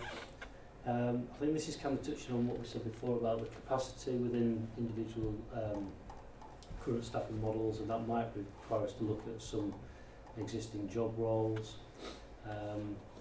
Evaluation tools, I think we need to look at how we actually properly evaluate the things that we want to understand about what we do. Academic research, that's on there. Humberside Fire and Service are in the final stages of doing some, or setting up a project with York University. We're not actually directly involved in it, but we will get access to the dissertation thesis or reports from it. And I think as more and more academic research gets produced, then obviously we'll decide on that, and we want to use that learning to sort of feed into our thoughts, how we develop this kind of work. Equally, if there's opportunities for us to directly engage with academic universities, then that's something we like to really look at as well. And it's directly linked to the work that we do. And then the final one, again, is picking up on the idea of sharing data and the use of intelligence. So what we're aiming to do is provide more training to staff on the home fire safety check, safe and well safeguarding. So this is to a wider range of staff. So we would like to provide training out to our on-call managers. These are people who work in the more rural fire stations. Currently we don't have any kind of real involvement in doing this work, but understanding what to look for, I think, is where we need to be starting, certainly. And maybe more detailed training. So for some of the staff we've got, picking up on modern-day slavery one, for example, or some exploitation work. Again, I think some of our specialist officers in business fire safety, maybe the community safety officers, really understand that, and some of our district managers as well, so they understand the overview where some of these things sit. Make a better use of better data. So we should be accessing things that are good for us to use and know how to use it better. This next point is really to identify, train and support referral agencies. We touched on it briefly, but the fact is, what is it that we can offer? So making other partners and agencies aware of what we can do, where do we fit in? And again, just to reiterate the point on the evaluation of the impact by ourselves in safe and well visits. Maybe not solely on social return. So over the next 12 months, what we're trying to, or we will have done, is we will have provided better training or training to support partners and agencies, ideally to increase the number of referrals into our service so we can be more targeted. So we've already got some people that we want to work and have conversations with about. We've already got very established networks or groups of people in society they work with. That information to on-call, I've just covered that. We'll do that in our incident command training. Better use of data and intelligence, evaluate effective properly, and have an internal quality assurance process. So my only comment on that will be outcomes, really. So those are great in terms of results for the service and the things that you're looking to do, but it's actually the outcomes for the public in terms of the overall results. Yeah. So what is it that... So I think that goes back to closing the loop. Yeah, it does. You asked a question, you made a comment about the anxiety perhaps, or the apprehension around what we will do around, for example, in mental health. At this moment in stage, it's about referring on to another agency. Now, we don't necessarily know what the outcome of that referral has been in terms of what they've got in and done to provide support. No, but what you can do is you can, if you understand the sequence of events, of actions that have to be taken that will lead to an outcome, then you can, if you know that you are landing that sequence of events, you then know that you're far more likely to reach the overall outcome that you're trying to achieve. So it's understanding what the key actions are that you have to take in order to effect that ultimate outcome, even if you can't get the data. It's highly unlikely that you're ever going to be able to get the data from the NHS about improved mental health of an individual. You know what I mean? But what you might be able to do is to understand the steps that you need to take in order for that to be more likely to help you measure the outcomes that you're getting. If you see what I mean? And that's a standard methodology of how you evaluate these types of things. And it's I think it just takes time and understanding the impact of the individual steps that you need to take that will end in that outcome. So you're never going to be able to get completely full circle, but you will be able to understand the things that you need to do to effect that. I think that's the bit we've got to work on, because we understand the number of reforms we've made, but I think the bit that we do too is that we actually have to understand the impact that giving information and guidance has, and ultimately referral would have. Yeah, exactly. Yeah. And so, I mean, you know, there's ways and means you can do that, but it you know, it's and that's how working with a partner that's a specialist in evaluation can help you understand those pathways and actually what are the key interventions that the fire and rescue service needs to make in order to affect those outcomes. Yeah. Okay. Is that it then? That is. Yes. Any more questions? No. I mean, there's a whole range of other questions which go beyond the priorities that you put in the Safe and Well booklet, which, you know, would lead into things like, you know, identifying possible sort of domestic abuse incidents, you know, all of those types of things. And I know all of that is very sensitive, so, you know, small steps.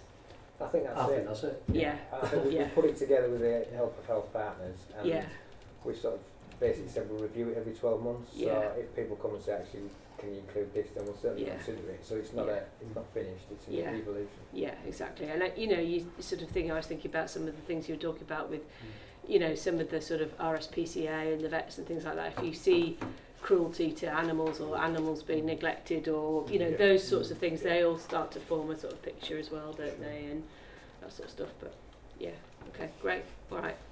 Well, we just need the various different parties in the dispute to sort themselves out, really, don't we? It would make life a lot easier all around, really, because we have some really willing and capable staff. I do, and we just need to get people moved on, and so we can deliver. And that's, I think, the thing when you go out and you talk to people, that's what you get overwhelmingly from people, is they want to go and help their communities, and, you know, there's barriers that, you know, need to be removed. Okay, thank you.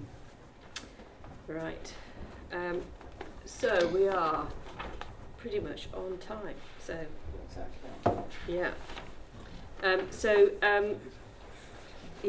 I think I've. No, Simon, did you say this was the one that's been? No, it's the people one that's been updated. Yeah. Yeah. Okay. All right. So we're back on to police performance. That's all right. Yeah, and I'm going to take you through that. So. If we just move to the mental health data, last month we spoke about an increase month on month from April, and it has been sort of confirmed that was from a change in the definition of mental health from the 1st of April. That is a national change and has been adopted by North Yorkshire Police as well.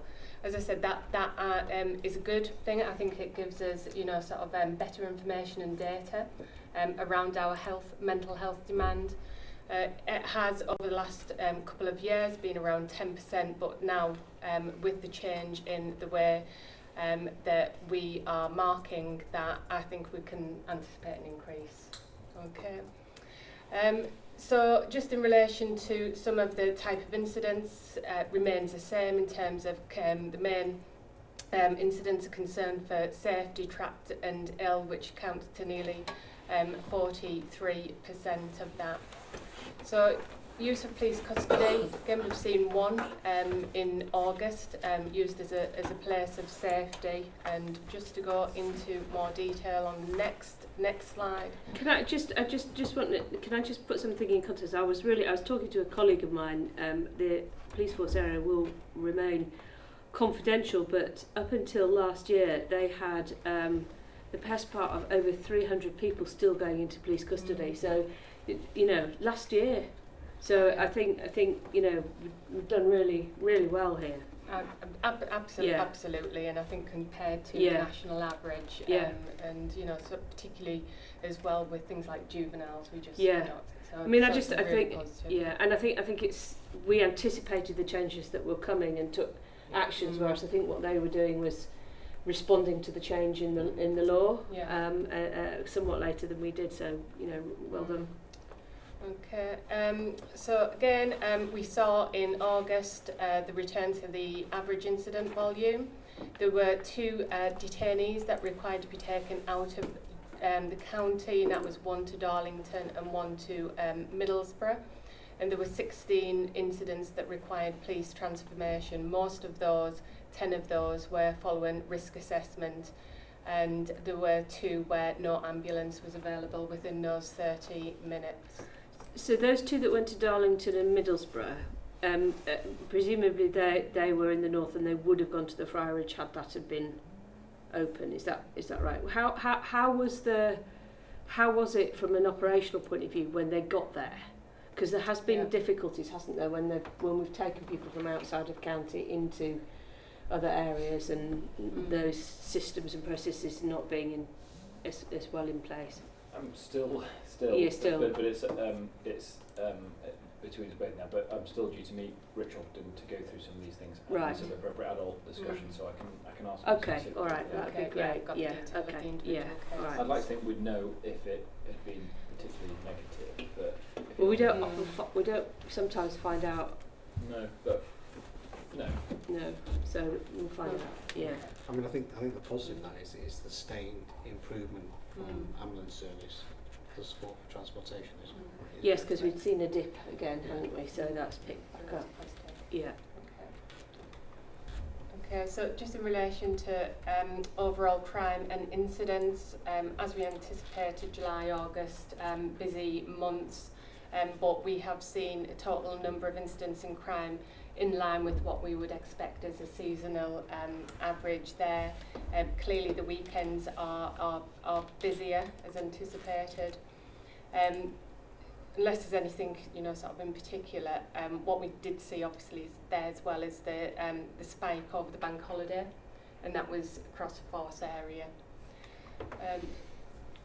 In particular, Scarborough was a very busy month again due to sort of the tourists and sort of anticipated demand there, which we did have to put extra resources in, which was managed quite well to deal with that.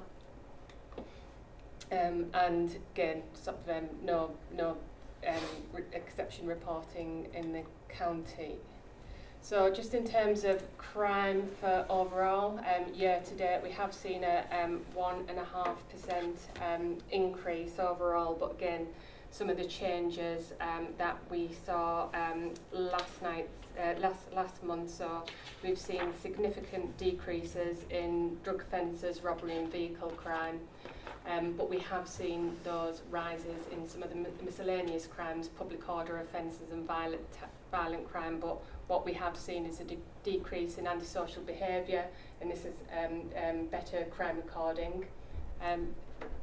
So it's just probably worth explaining that a little bit. So the crime, it's in effect incidents that were antisocial behaviour are now being crimed. That's in summary. That's what that means. Yes. Yeah. So people might look at ASB and think actually that's dipped a lot, and they might think crime's gone up a lot, but actually the overall number of incidents is slightly up, but roughly the same, and they're just being recorded differently. Yeah, there's also a change in April came in for the principal crime recording law as well, isn't there? So, right. So where prior to that we would have recorded one crime for a single incident, we would have recorded. Now we record multiple crimes within there. So.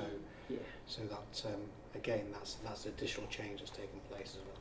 So because I think what we expected to see was as the sort of crime recording inspections and rules sort of came into effect, that we'd see a step change up and then it levelling out, and I think that's what we're starting to see, isn't it? Yes, it is. Yes. So last year we expected around about 20% rise as a result of that. So we've just been inspected, so obviously that result will come out very shortly, but it should.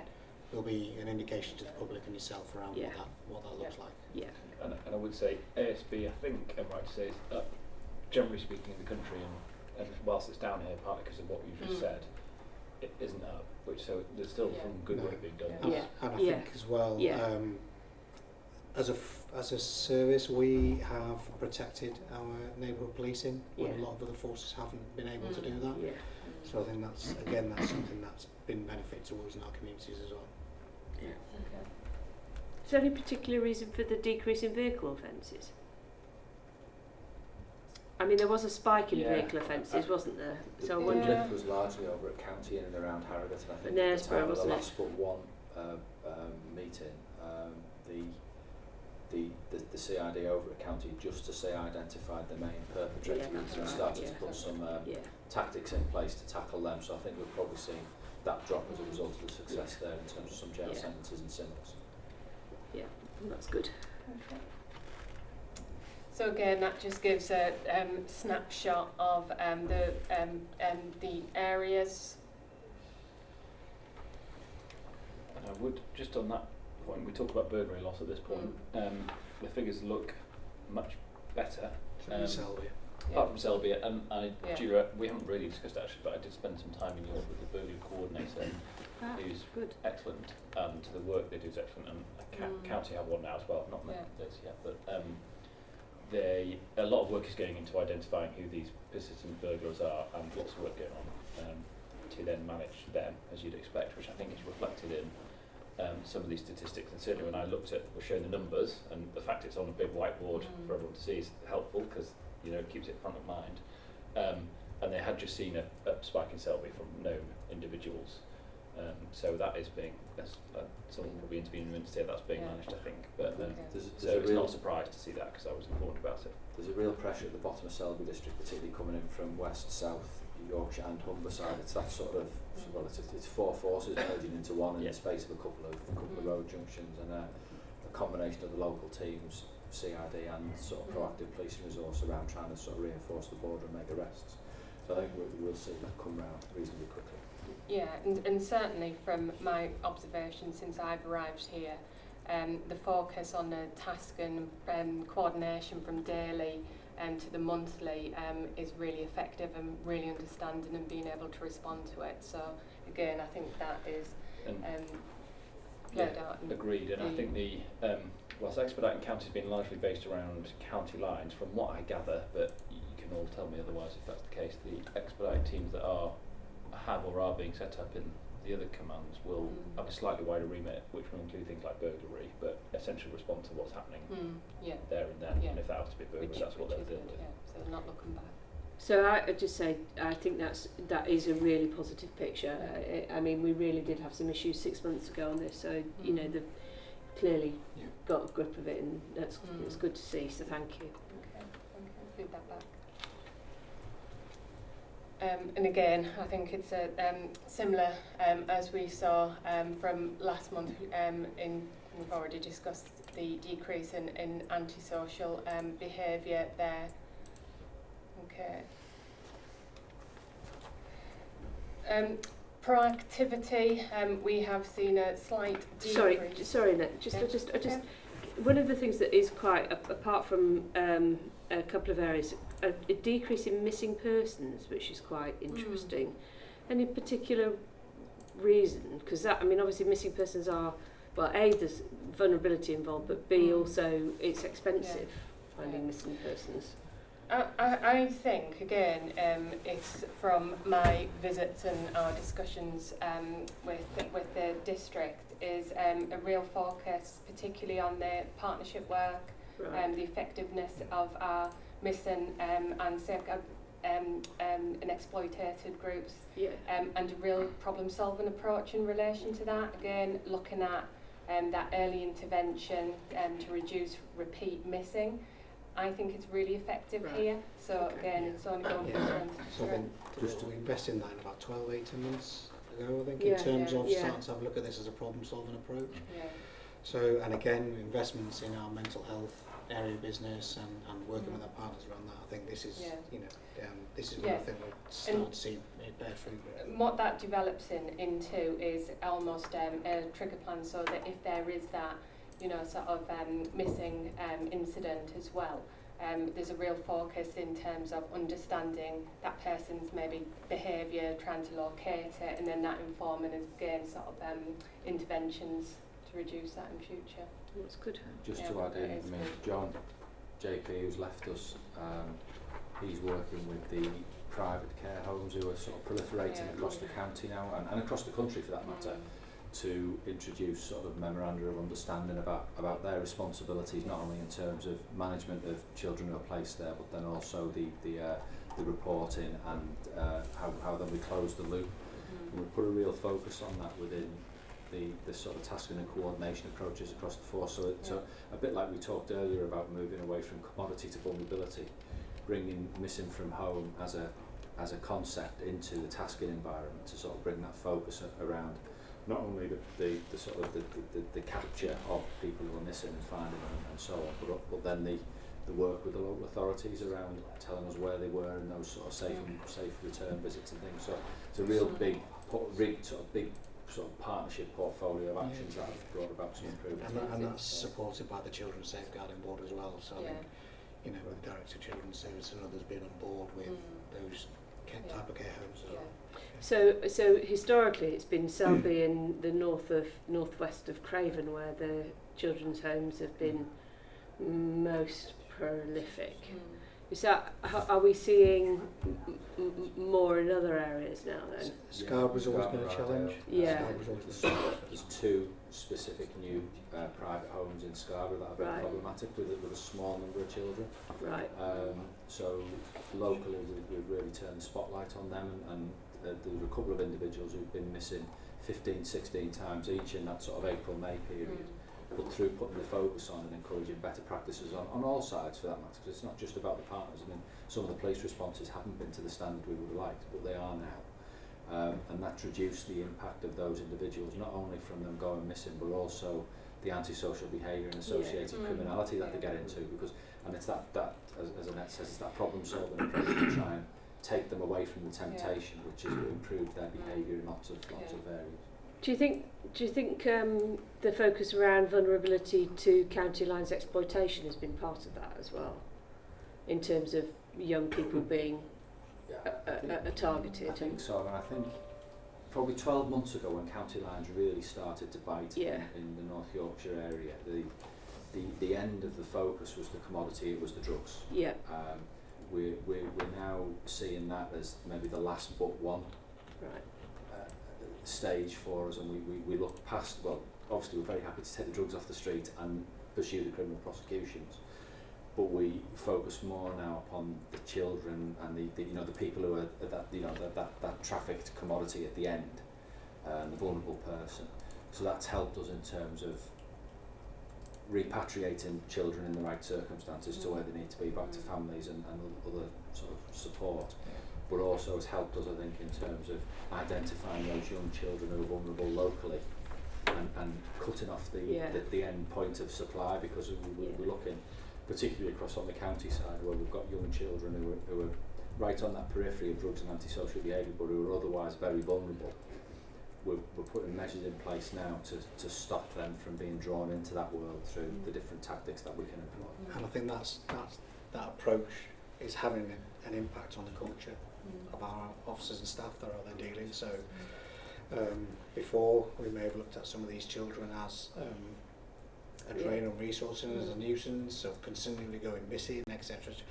Now actually when you start to look at some of the body-worn video footage of some of our officers from all departments, firearms and others, they're looking past that and they are identifying. So we've got examples where firearms officers have been called to an incident and they're seeing past the nuisance element, and they're actually seeing these children are vulnerable here from sexual exploitation or criminal exploitation. So there's a different mindset out there in how we're looking at the incidents.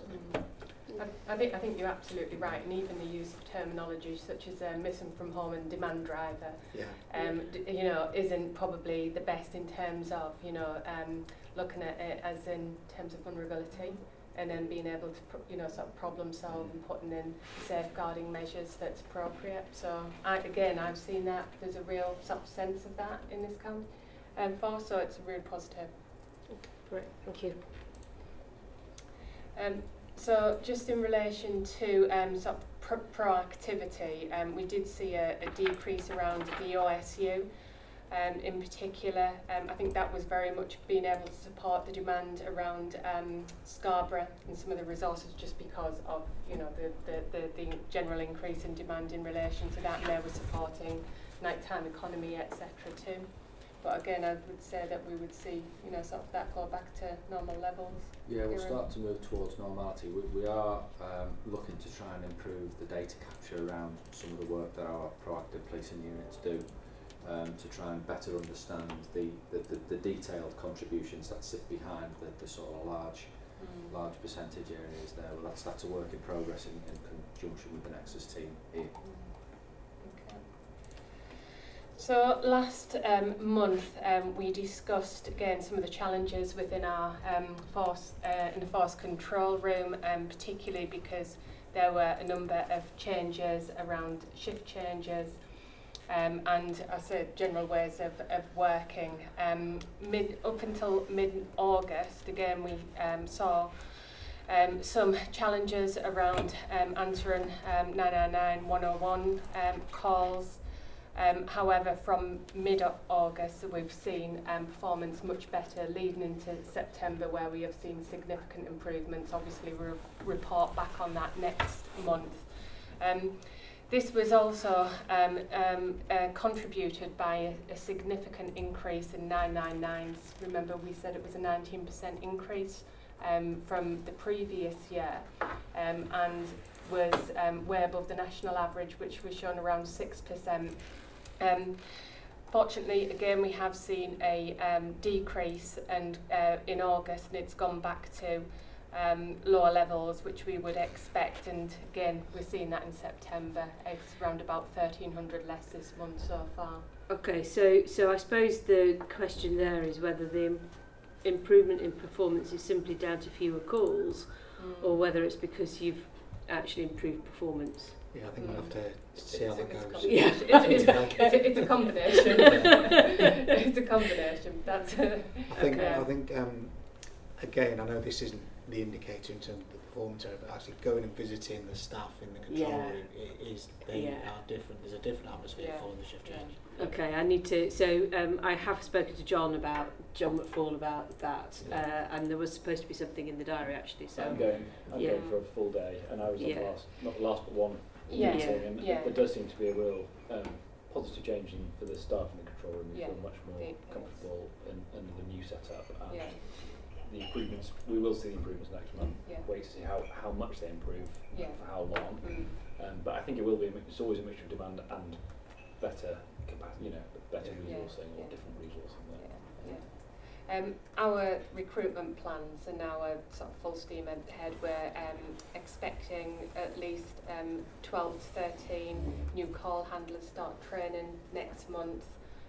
So again, we've got a plan in place in terms of that, and some real sort of traction and momentum around our recruitment campaign. So that ultimately will give us the longer term. Am I right in saying that there's basically open recruitment now ad infinitum? It's just going to be constantly open? Pretty much, but what we have decided is still to put an end date on that again, so that would be seen as better, sort of again to get people applying, but much more of them. So that's been agreed to do. Well, it's usually the control room is usually a feeder for police officer recruitment. So obviously, because of that uplift in police officer recruitment, we're having to continue the FCR programme of recruitment as well, to make sure that we're compensating for that. Good. So what I've again asked for is that recruitment plan with predicted attrition rates, etc., to be fully mapped out. So that again will be visible for us to be able to see exactly where we are with recruitment and training. 101 calls again, we did see a decrease. We saw better speed of answer. What we are seeing again month on month is that slight increase in the average handling time. So that's how long it's taken a call handler to take details about the call and make that assessment. And that is just again sort of better use of what our Thrive, the risk assessment process. So to make sure that right at the first point of call, We've got an accurate assessment and then prioritisation. So, any further questions on the FCR? So say already we've got a significant improvement. I would ask next you month. how good do you think I'll get, but I won't. Okay. Okay. Okay, and that gives us a summary, and that's it. So just move on to the people So slide. this is the one that's changed, isn't it? Yeah, yeah. So last month you asked for the sickness Yeah. information, so we've got that included.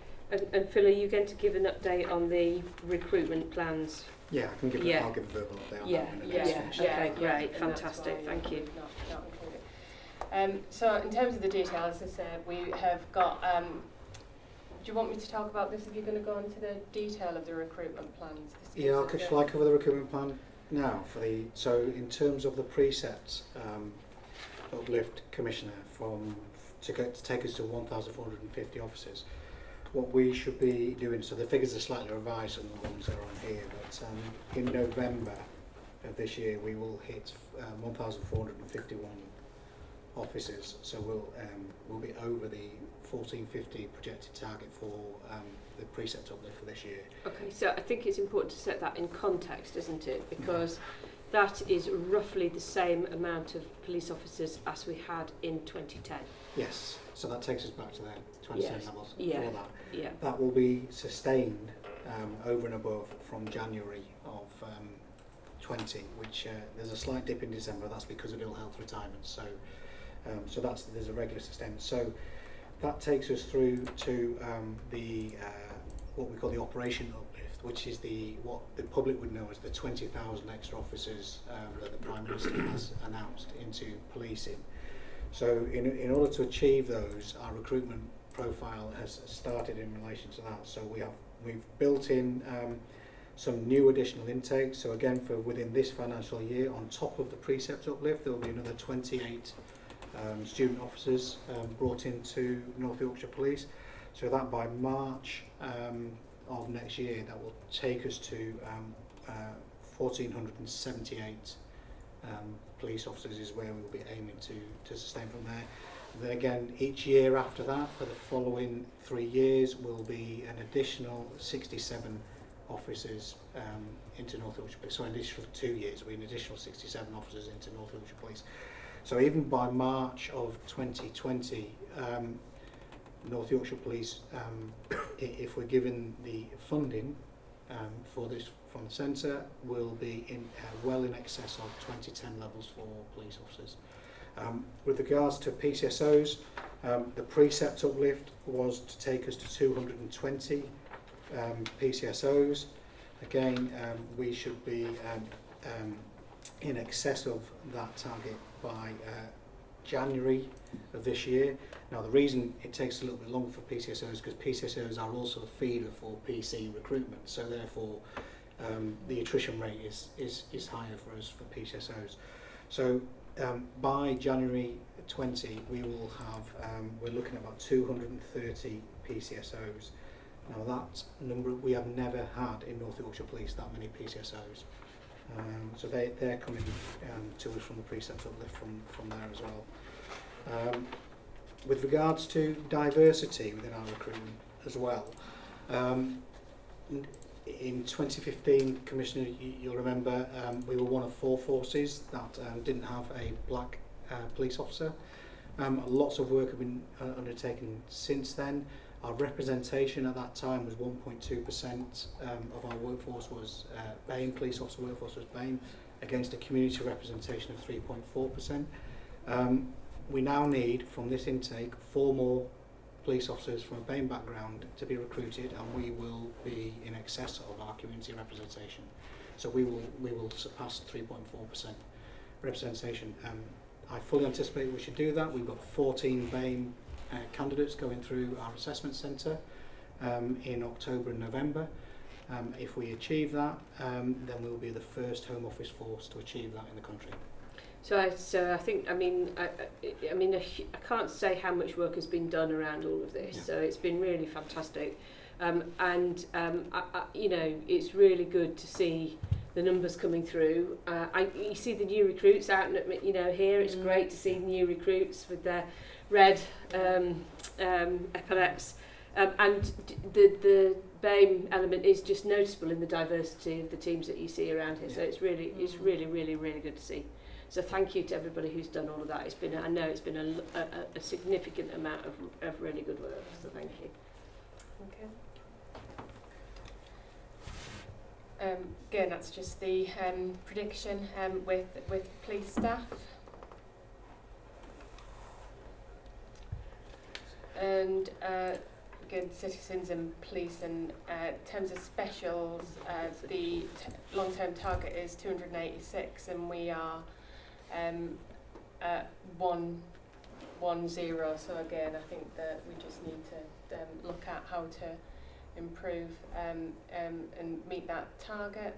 So I think one of the issues that we've had with specials is, of course, they often also end up as constables. Not just for us, for other forces as well. I do wonder though whether it. I know we've got a lot on at the moment with recruitment of officers, but I just do wonder whether we have just lost the focus a little bit on specials.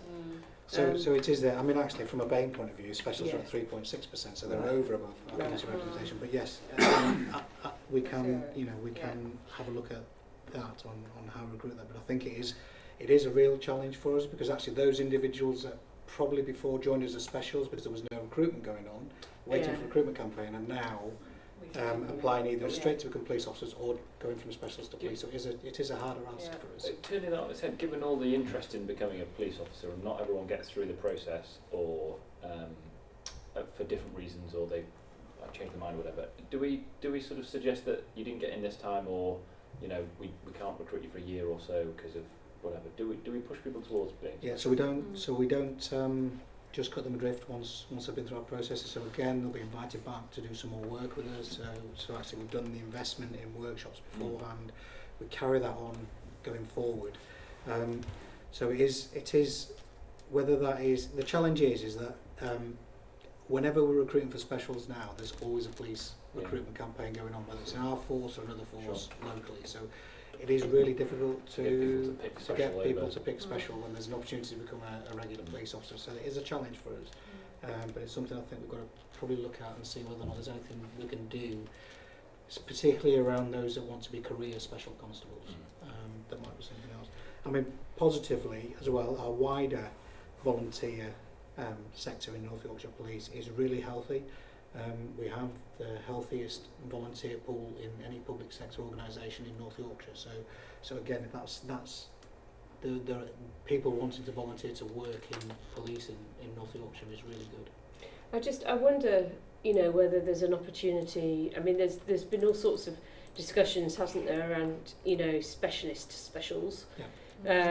But normally in the context of things like fraud and all of the rest of it, and I do wonder whether, for example, in some of our rural areas, whether there's opportunities with the rural task force. You know what I mean? That actually you could start to tap into some of people's real interests, and I don't know whether there's opportunities around that. You're smiling, Will. No, I kind of want to say horses, but I won't. No, don't. I don't. It's just. Well, so we went. We did a bit of a sort of tour around Craven a couple of weeks ago. It was really interesting, just sort of looking at the resources in that area. The rural task force isn't as active in Craven as it is, say, in Hamilton and Rydale, and wondering whether or not there is a sort of opportunity, working with their colleagues in the fire service, to think about specials in a slightly different way. I don't know. Yeah, I think we can have a look at that. Yeah. Just on the back of that, Julie, I think we might have at the last meeting asked for a rural task force slide to come back in, and I've just clocked there isn't a rural task force slide in there. Yeah.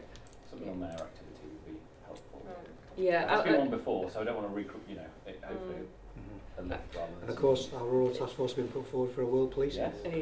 So, in they November. are finalists. So it's another good piece of news. I just also on that though, obviously we're getting going now with the City Task Force in York, and it would be really good to see how that is starting to have an impact. Okay. Yeah. Yeah, I can bring that. Thanks. Okay. And finally, just in relation to sickness, so I think the good news is that we are now from a spike from round about the beginning of the year, January, February, again, which we know is a sort of the period anyway we get more sickness. We are seeing a decrease. This is police officers and police staff combined, by the way. I'm just going to go to the next slide before then I come back about what we're doing about it. But in terms of the national versus North Yorkshire, we have a much higher sickness rate per person, or days lost per person. So looking at 8.27 compared to 5.9 on average. But as I say, that is now Is that the average of? improving. Of So- national forces. Right, so that's Yeah. the that's policing. Yeah. If you have a look at public sector, it's 8.4, and private sector clearly lower. However, there's now a significant, sort of emphasis in terms of improving our sickness management. So I'll just go through some of the activity that's underway. So now we have got line managers have got visibility of sickness information, which they didn't have direct access to before. We have moved to much more self-service model. So with the emphasis again on frontline supervision, line managers having responsibility for the sickness management. That information now gives us insights into trends, reasons for sickness. We have a breakdown in terms of long-term sickness. We know that there's been a slight increase in the long-term sickness and the reasons behind that, such as some stress and again some other mental health issues. We have had attendance management workshops again with line managers just to improve their awareness and how they can handle and manage sickness within the workplace. We've got a managing attendance toolkit which has been developed as part of the 2020 work stream. We've had local policing, there's been a county wellbeing passports pilots being evaluated. And new sick pay case conferences was launched in April 2019, again this year, which has given us a marked decrease in the number of cases being considered each month. And we've also got those other measures in place, such as the trim, so having sort of dealt with an incident that may have had an impact on that officer or member of staff, that we've got support measures in place immediately after that. So there is a lot of I think sort of activity underway to improve that. There's more to be done. We have got now better governance processes and oversight at all levels in relation to that. But we hope that we'll see a big improvement in the near future. Okay, and so two questions then on that. Have we seen, you've got a split here of physical and psychological. Have we seen that change at all? So a psychological increased in comparison, so I'm trying to understand that. And also, do we also know how many officers, and I know they have to pay for this, but through membership, access the police treatment centre? Because that is a fantastic resource that we've got here in North Yorkshire. And obviously not all police officers, it is a voluntary, people volunteer whether they're going to pay into that or not. But certainly there was a while ago and some encouragement to try and sort of encourage officers to contribute to that, because it is such a fantastic... Yeah. So we have, the police treatment centres are obviously investing in 2 new wings around psychological exactly. health. And over the last year or so, we've been encouraging and making more aware the 2-week course they do around support for officers with mental health issues.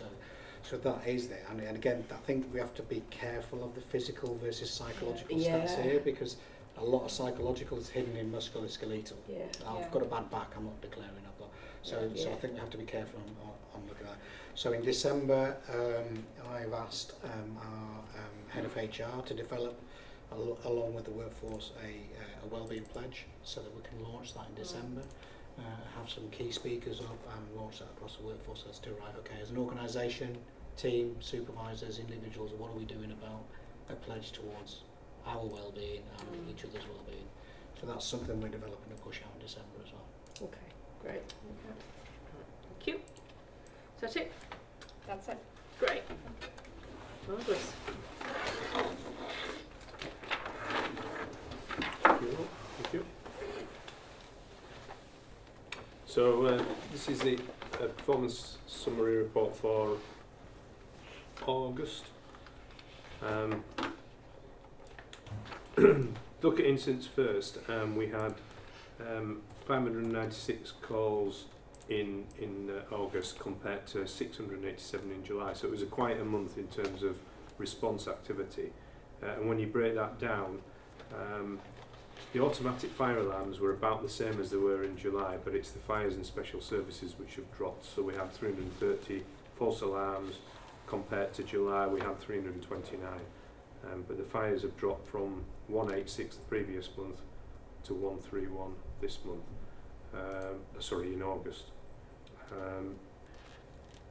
No real reasons for that. I suspect the weather could have affected that early on in August. The bulk of the calls are still between the hours of 8 o'clock in the morning and 8 p.m. And automatic fire alarms and false alarms still are, over half of the calls that we respond to. Harrogate, York and Scarborough being the worst offenders in that sort of area, but that's largely because of the larger conurbations. We are working very closely with repeat offenders to try and bring down the numbers of automatic fire alarm activations. Moving on to the next slide to analyse a little bit about the fires. As I say, there's been a reduction this month, and largely the larger reduction in the causes. We had 15 deliberates or heat sources brought together deliberately in August. In July we had 26, so that's a marked reduction in the month.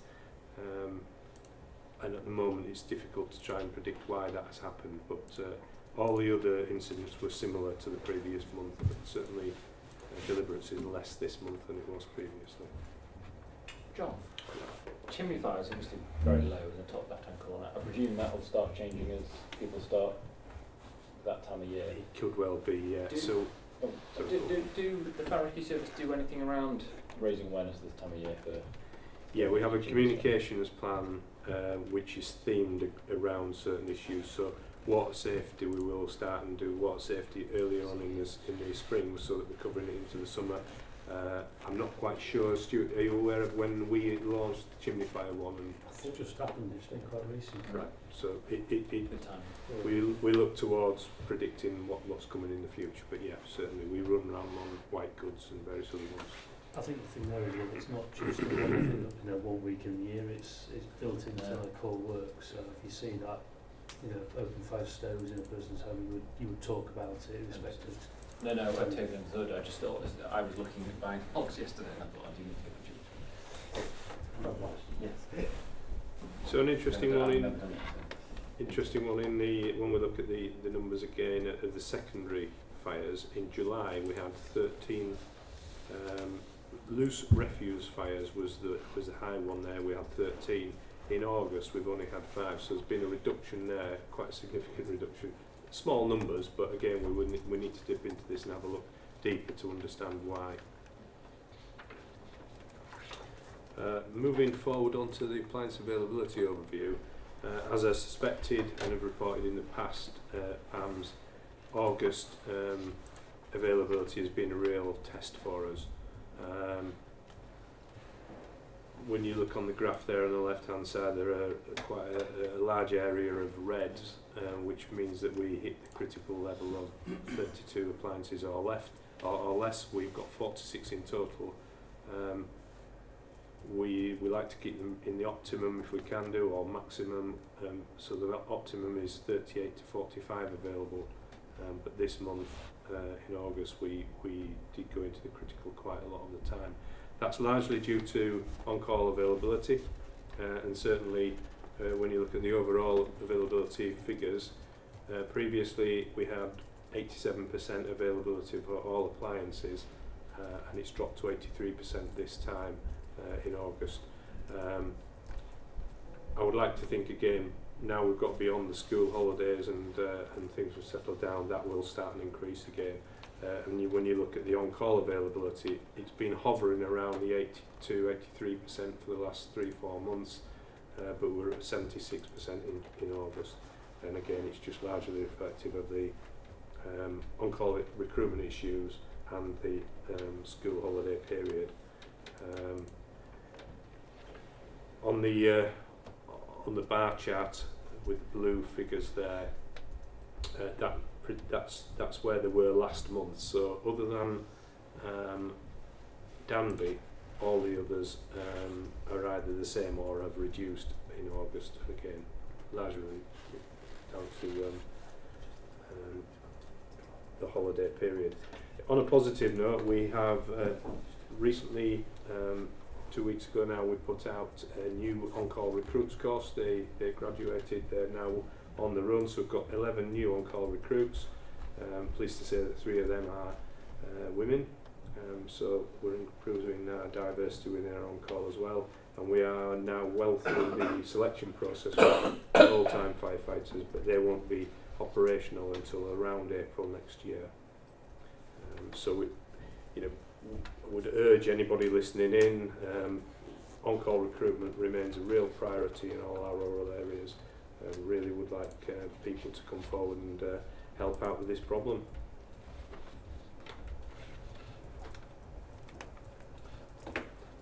Moving into the home fire risk assessment area, home fire safety area and business safety area. Reduction this month, which is largely reflective, I would again due to the holiday period. So we've undertaken 268 visits this month in August compared to 345 in July.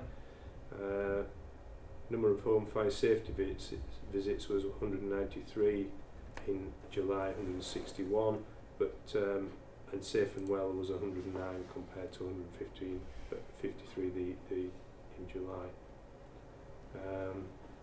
Again, largely reflective of the summer leave period. And once again, of those premises that we did visit, 38% still not with the smoke alarm. So again, anybody listening, I would really advocate, if people know people or don't have a smoke alarm, please contact us, please get in touch with us and we can make sure that we've got one fitted. On the occupier may be unable to escape, John, is that maybe a disability or more because you haven't thought about how you would escape in the event of fire, which is difficult because of the nature of the building? It would largely be down to disability, yeah. There may be, it would, most of the time when we're there we would always advocate having an escape plan, but that would largely be down to some sort of mobility issues. Does that then kick in another sort of bit of work that might be about you missed or something? Yeah, so that would then possibly even look towards referrals to other agencies or look towards providing a fire plan so that they can help in the need of getting out. Does it get a flag on your system as well? So if a call comes in from that we have the ability to do so, yeah. So where we know that we've got known vulnerability and mobility issues, we can set that up. We can set other things up whereby we would increase the response to certain properties. So depending on what the type of nature is, we've got a range of different ways we can change things. Looking at the business safety overview, similar figures to the previous month. However, York and Selby this month have now got going with this and making good progress. So a significant increase in York, 37 in July, 73 in August, undertaken by operational crews. Similarly, in Selby area, there's been an increase down in Selby area. Problems with gaining access into some of the places that we're trying to visit, because we're on the theme of housing and multiple occupancy, and there are still problems because we need landlord access into some of these properties, but nonetheless we're making good progress. The next theme starts in October, and that we'll be looking at licensed premises.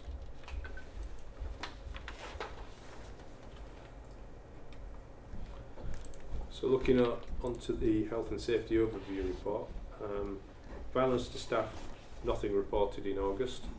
The only other one to point out is the causes for concern. We had 14 again in August, which was the same amount as we had in July, and it was again 11 of those were down to the mobile data terminals problems we've encountered. I'm pleased to say that we've hopefully got beyond the problems we've been encountering there. There's been some new software added, an upgrade done, and we've now got round them all and replaced them with that. Is that rollout complete then? These are post-rollout sort of operational teething problems, or are you still rolling them out? There are 6 still to be rolled out, and we're waiting for devices coming for those, but they are on special appliances which aren't mobilised so fairly low risk, but they will be done as soon as we've got the devices in. But so we're now in a period of stability again. I would like to think that the cause of concern will drop, but we are encouraging staff to feed back any problems so that we can be absolutely sure that we've got on top of this problem now. And have lessons been learned about that rollout? We've had, police have done various technology rollouts that have been variously successful or less successful. Yeah. And it's important that often it's communication actually rather than anything else. There's been a range of problems associated really with capacity and vacancies within our IT department. I met last week with the MD of Enable, Ray Ward, and the new ITS manager, so we've now put plans in place to try and get on top of a number of IT problems.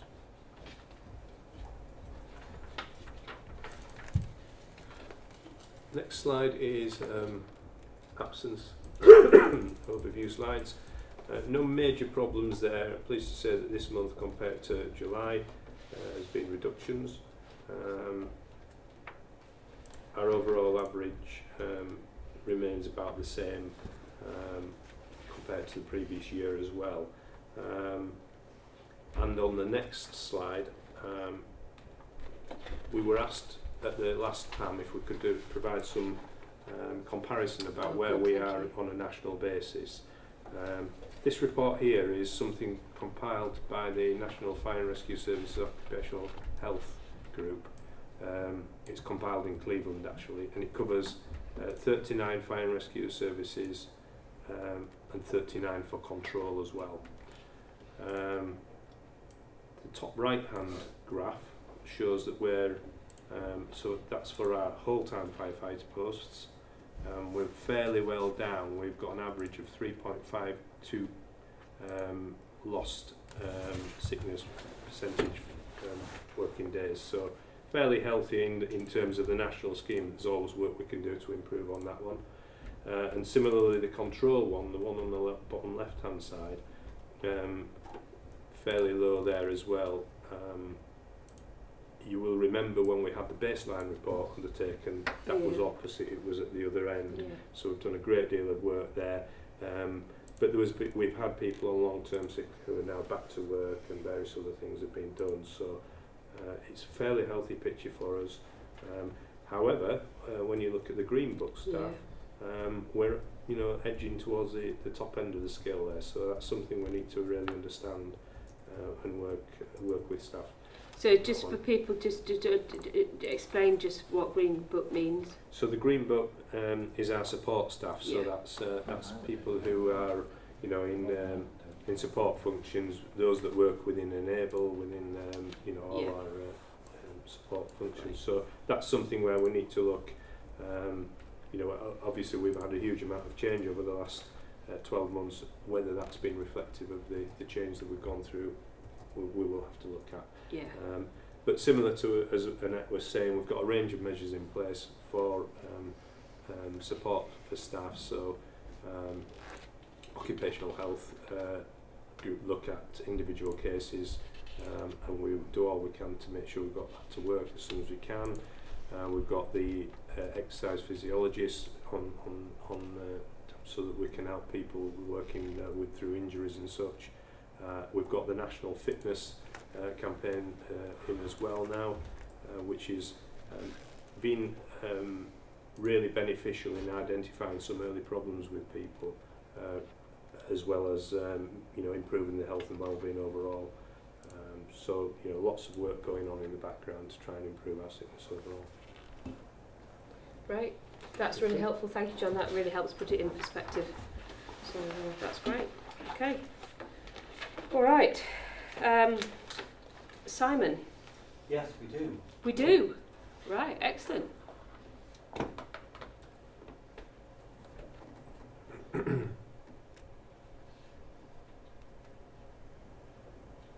wind it up. It's the little wheel is going.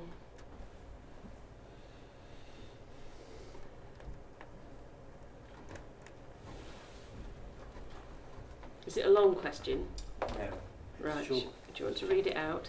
I will. In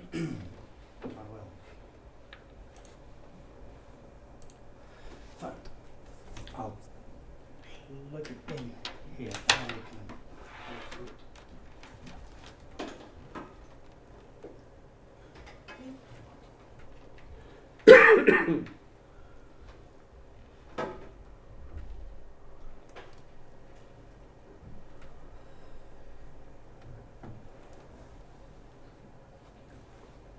Not having much joy here, are we? So, It's one for us. I think it's a down reading.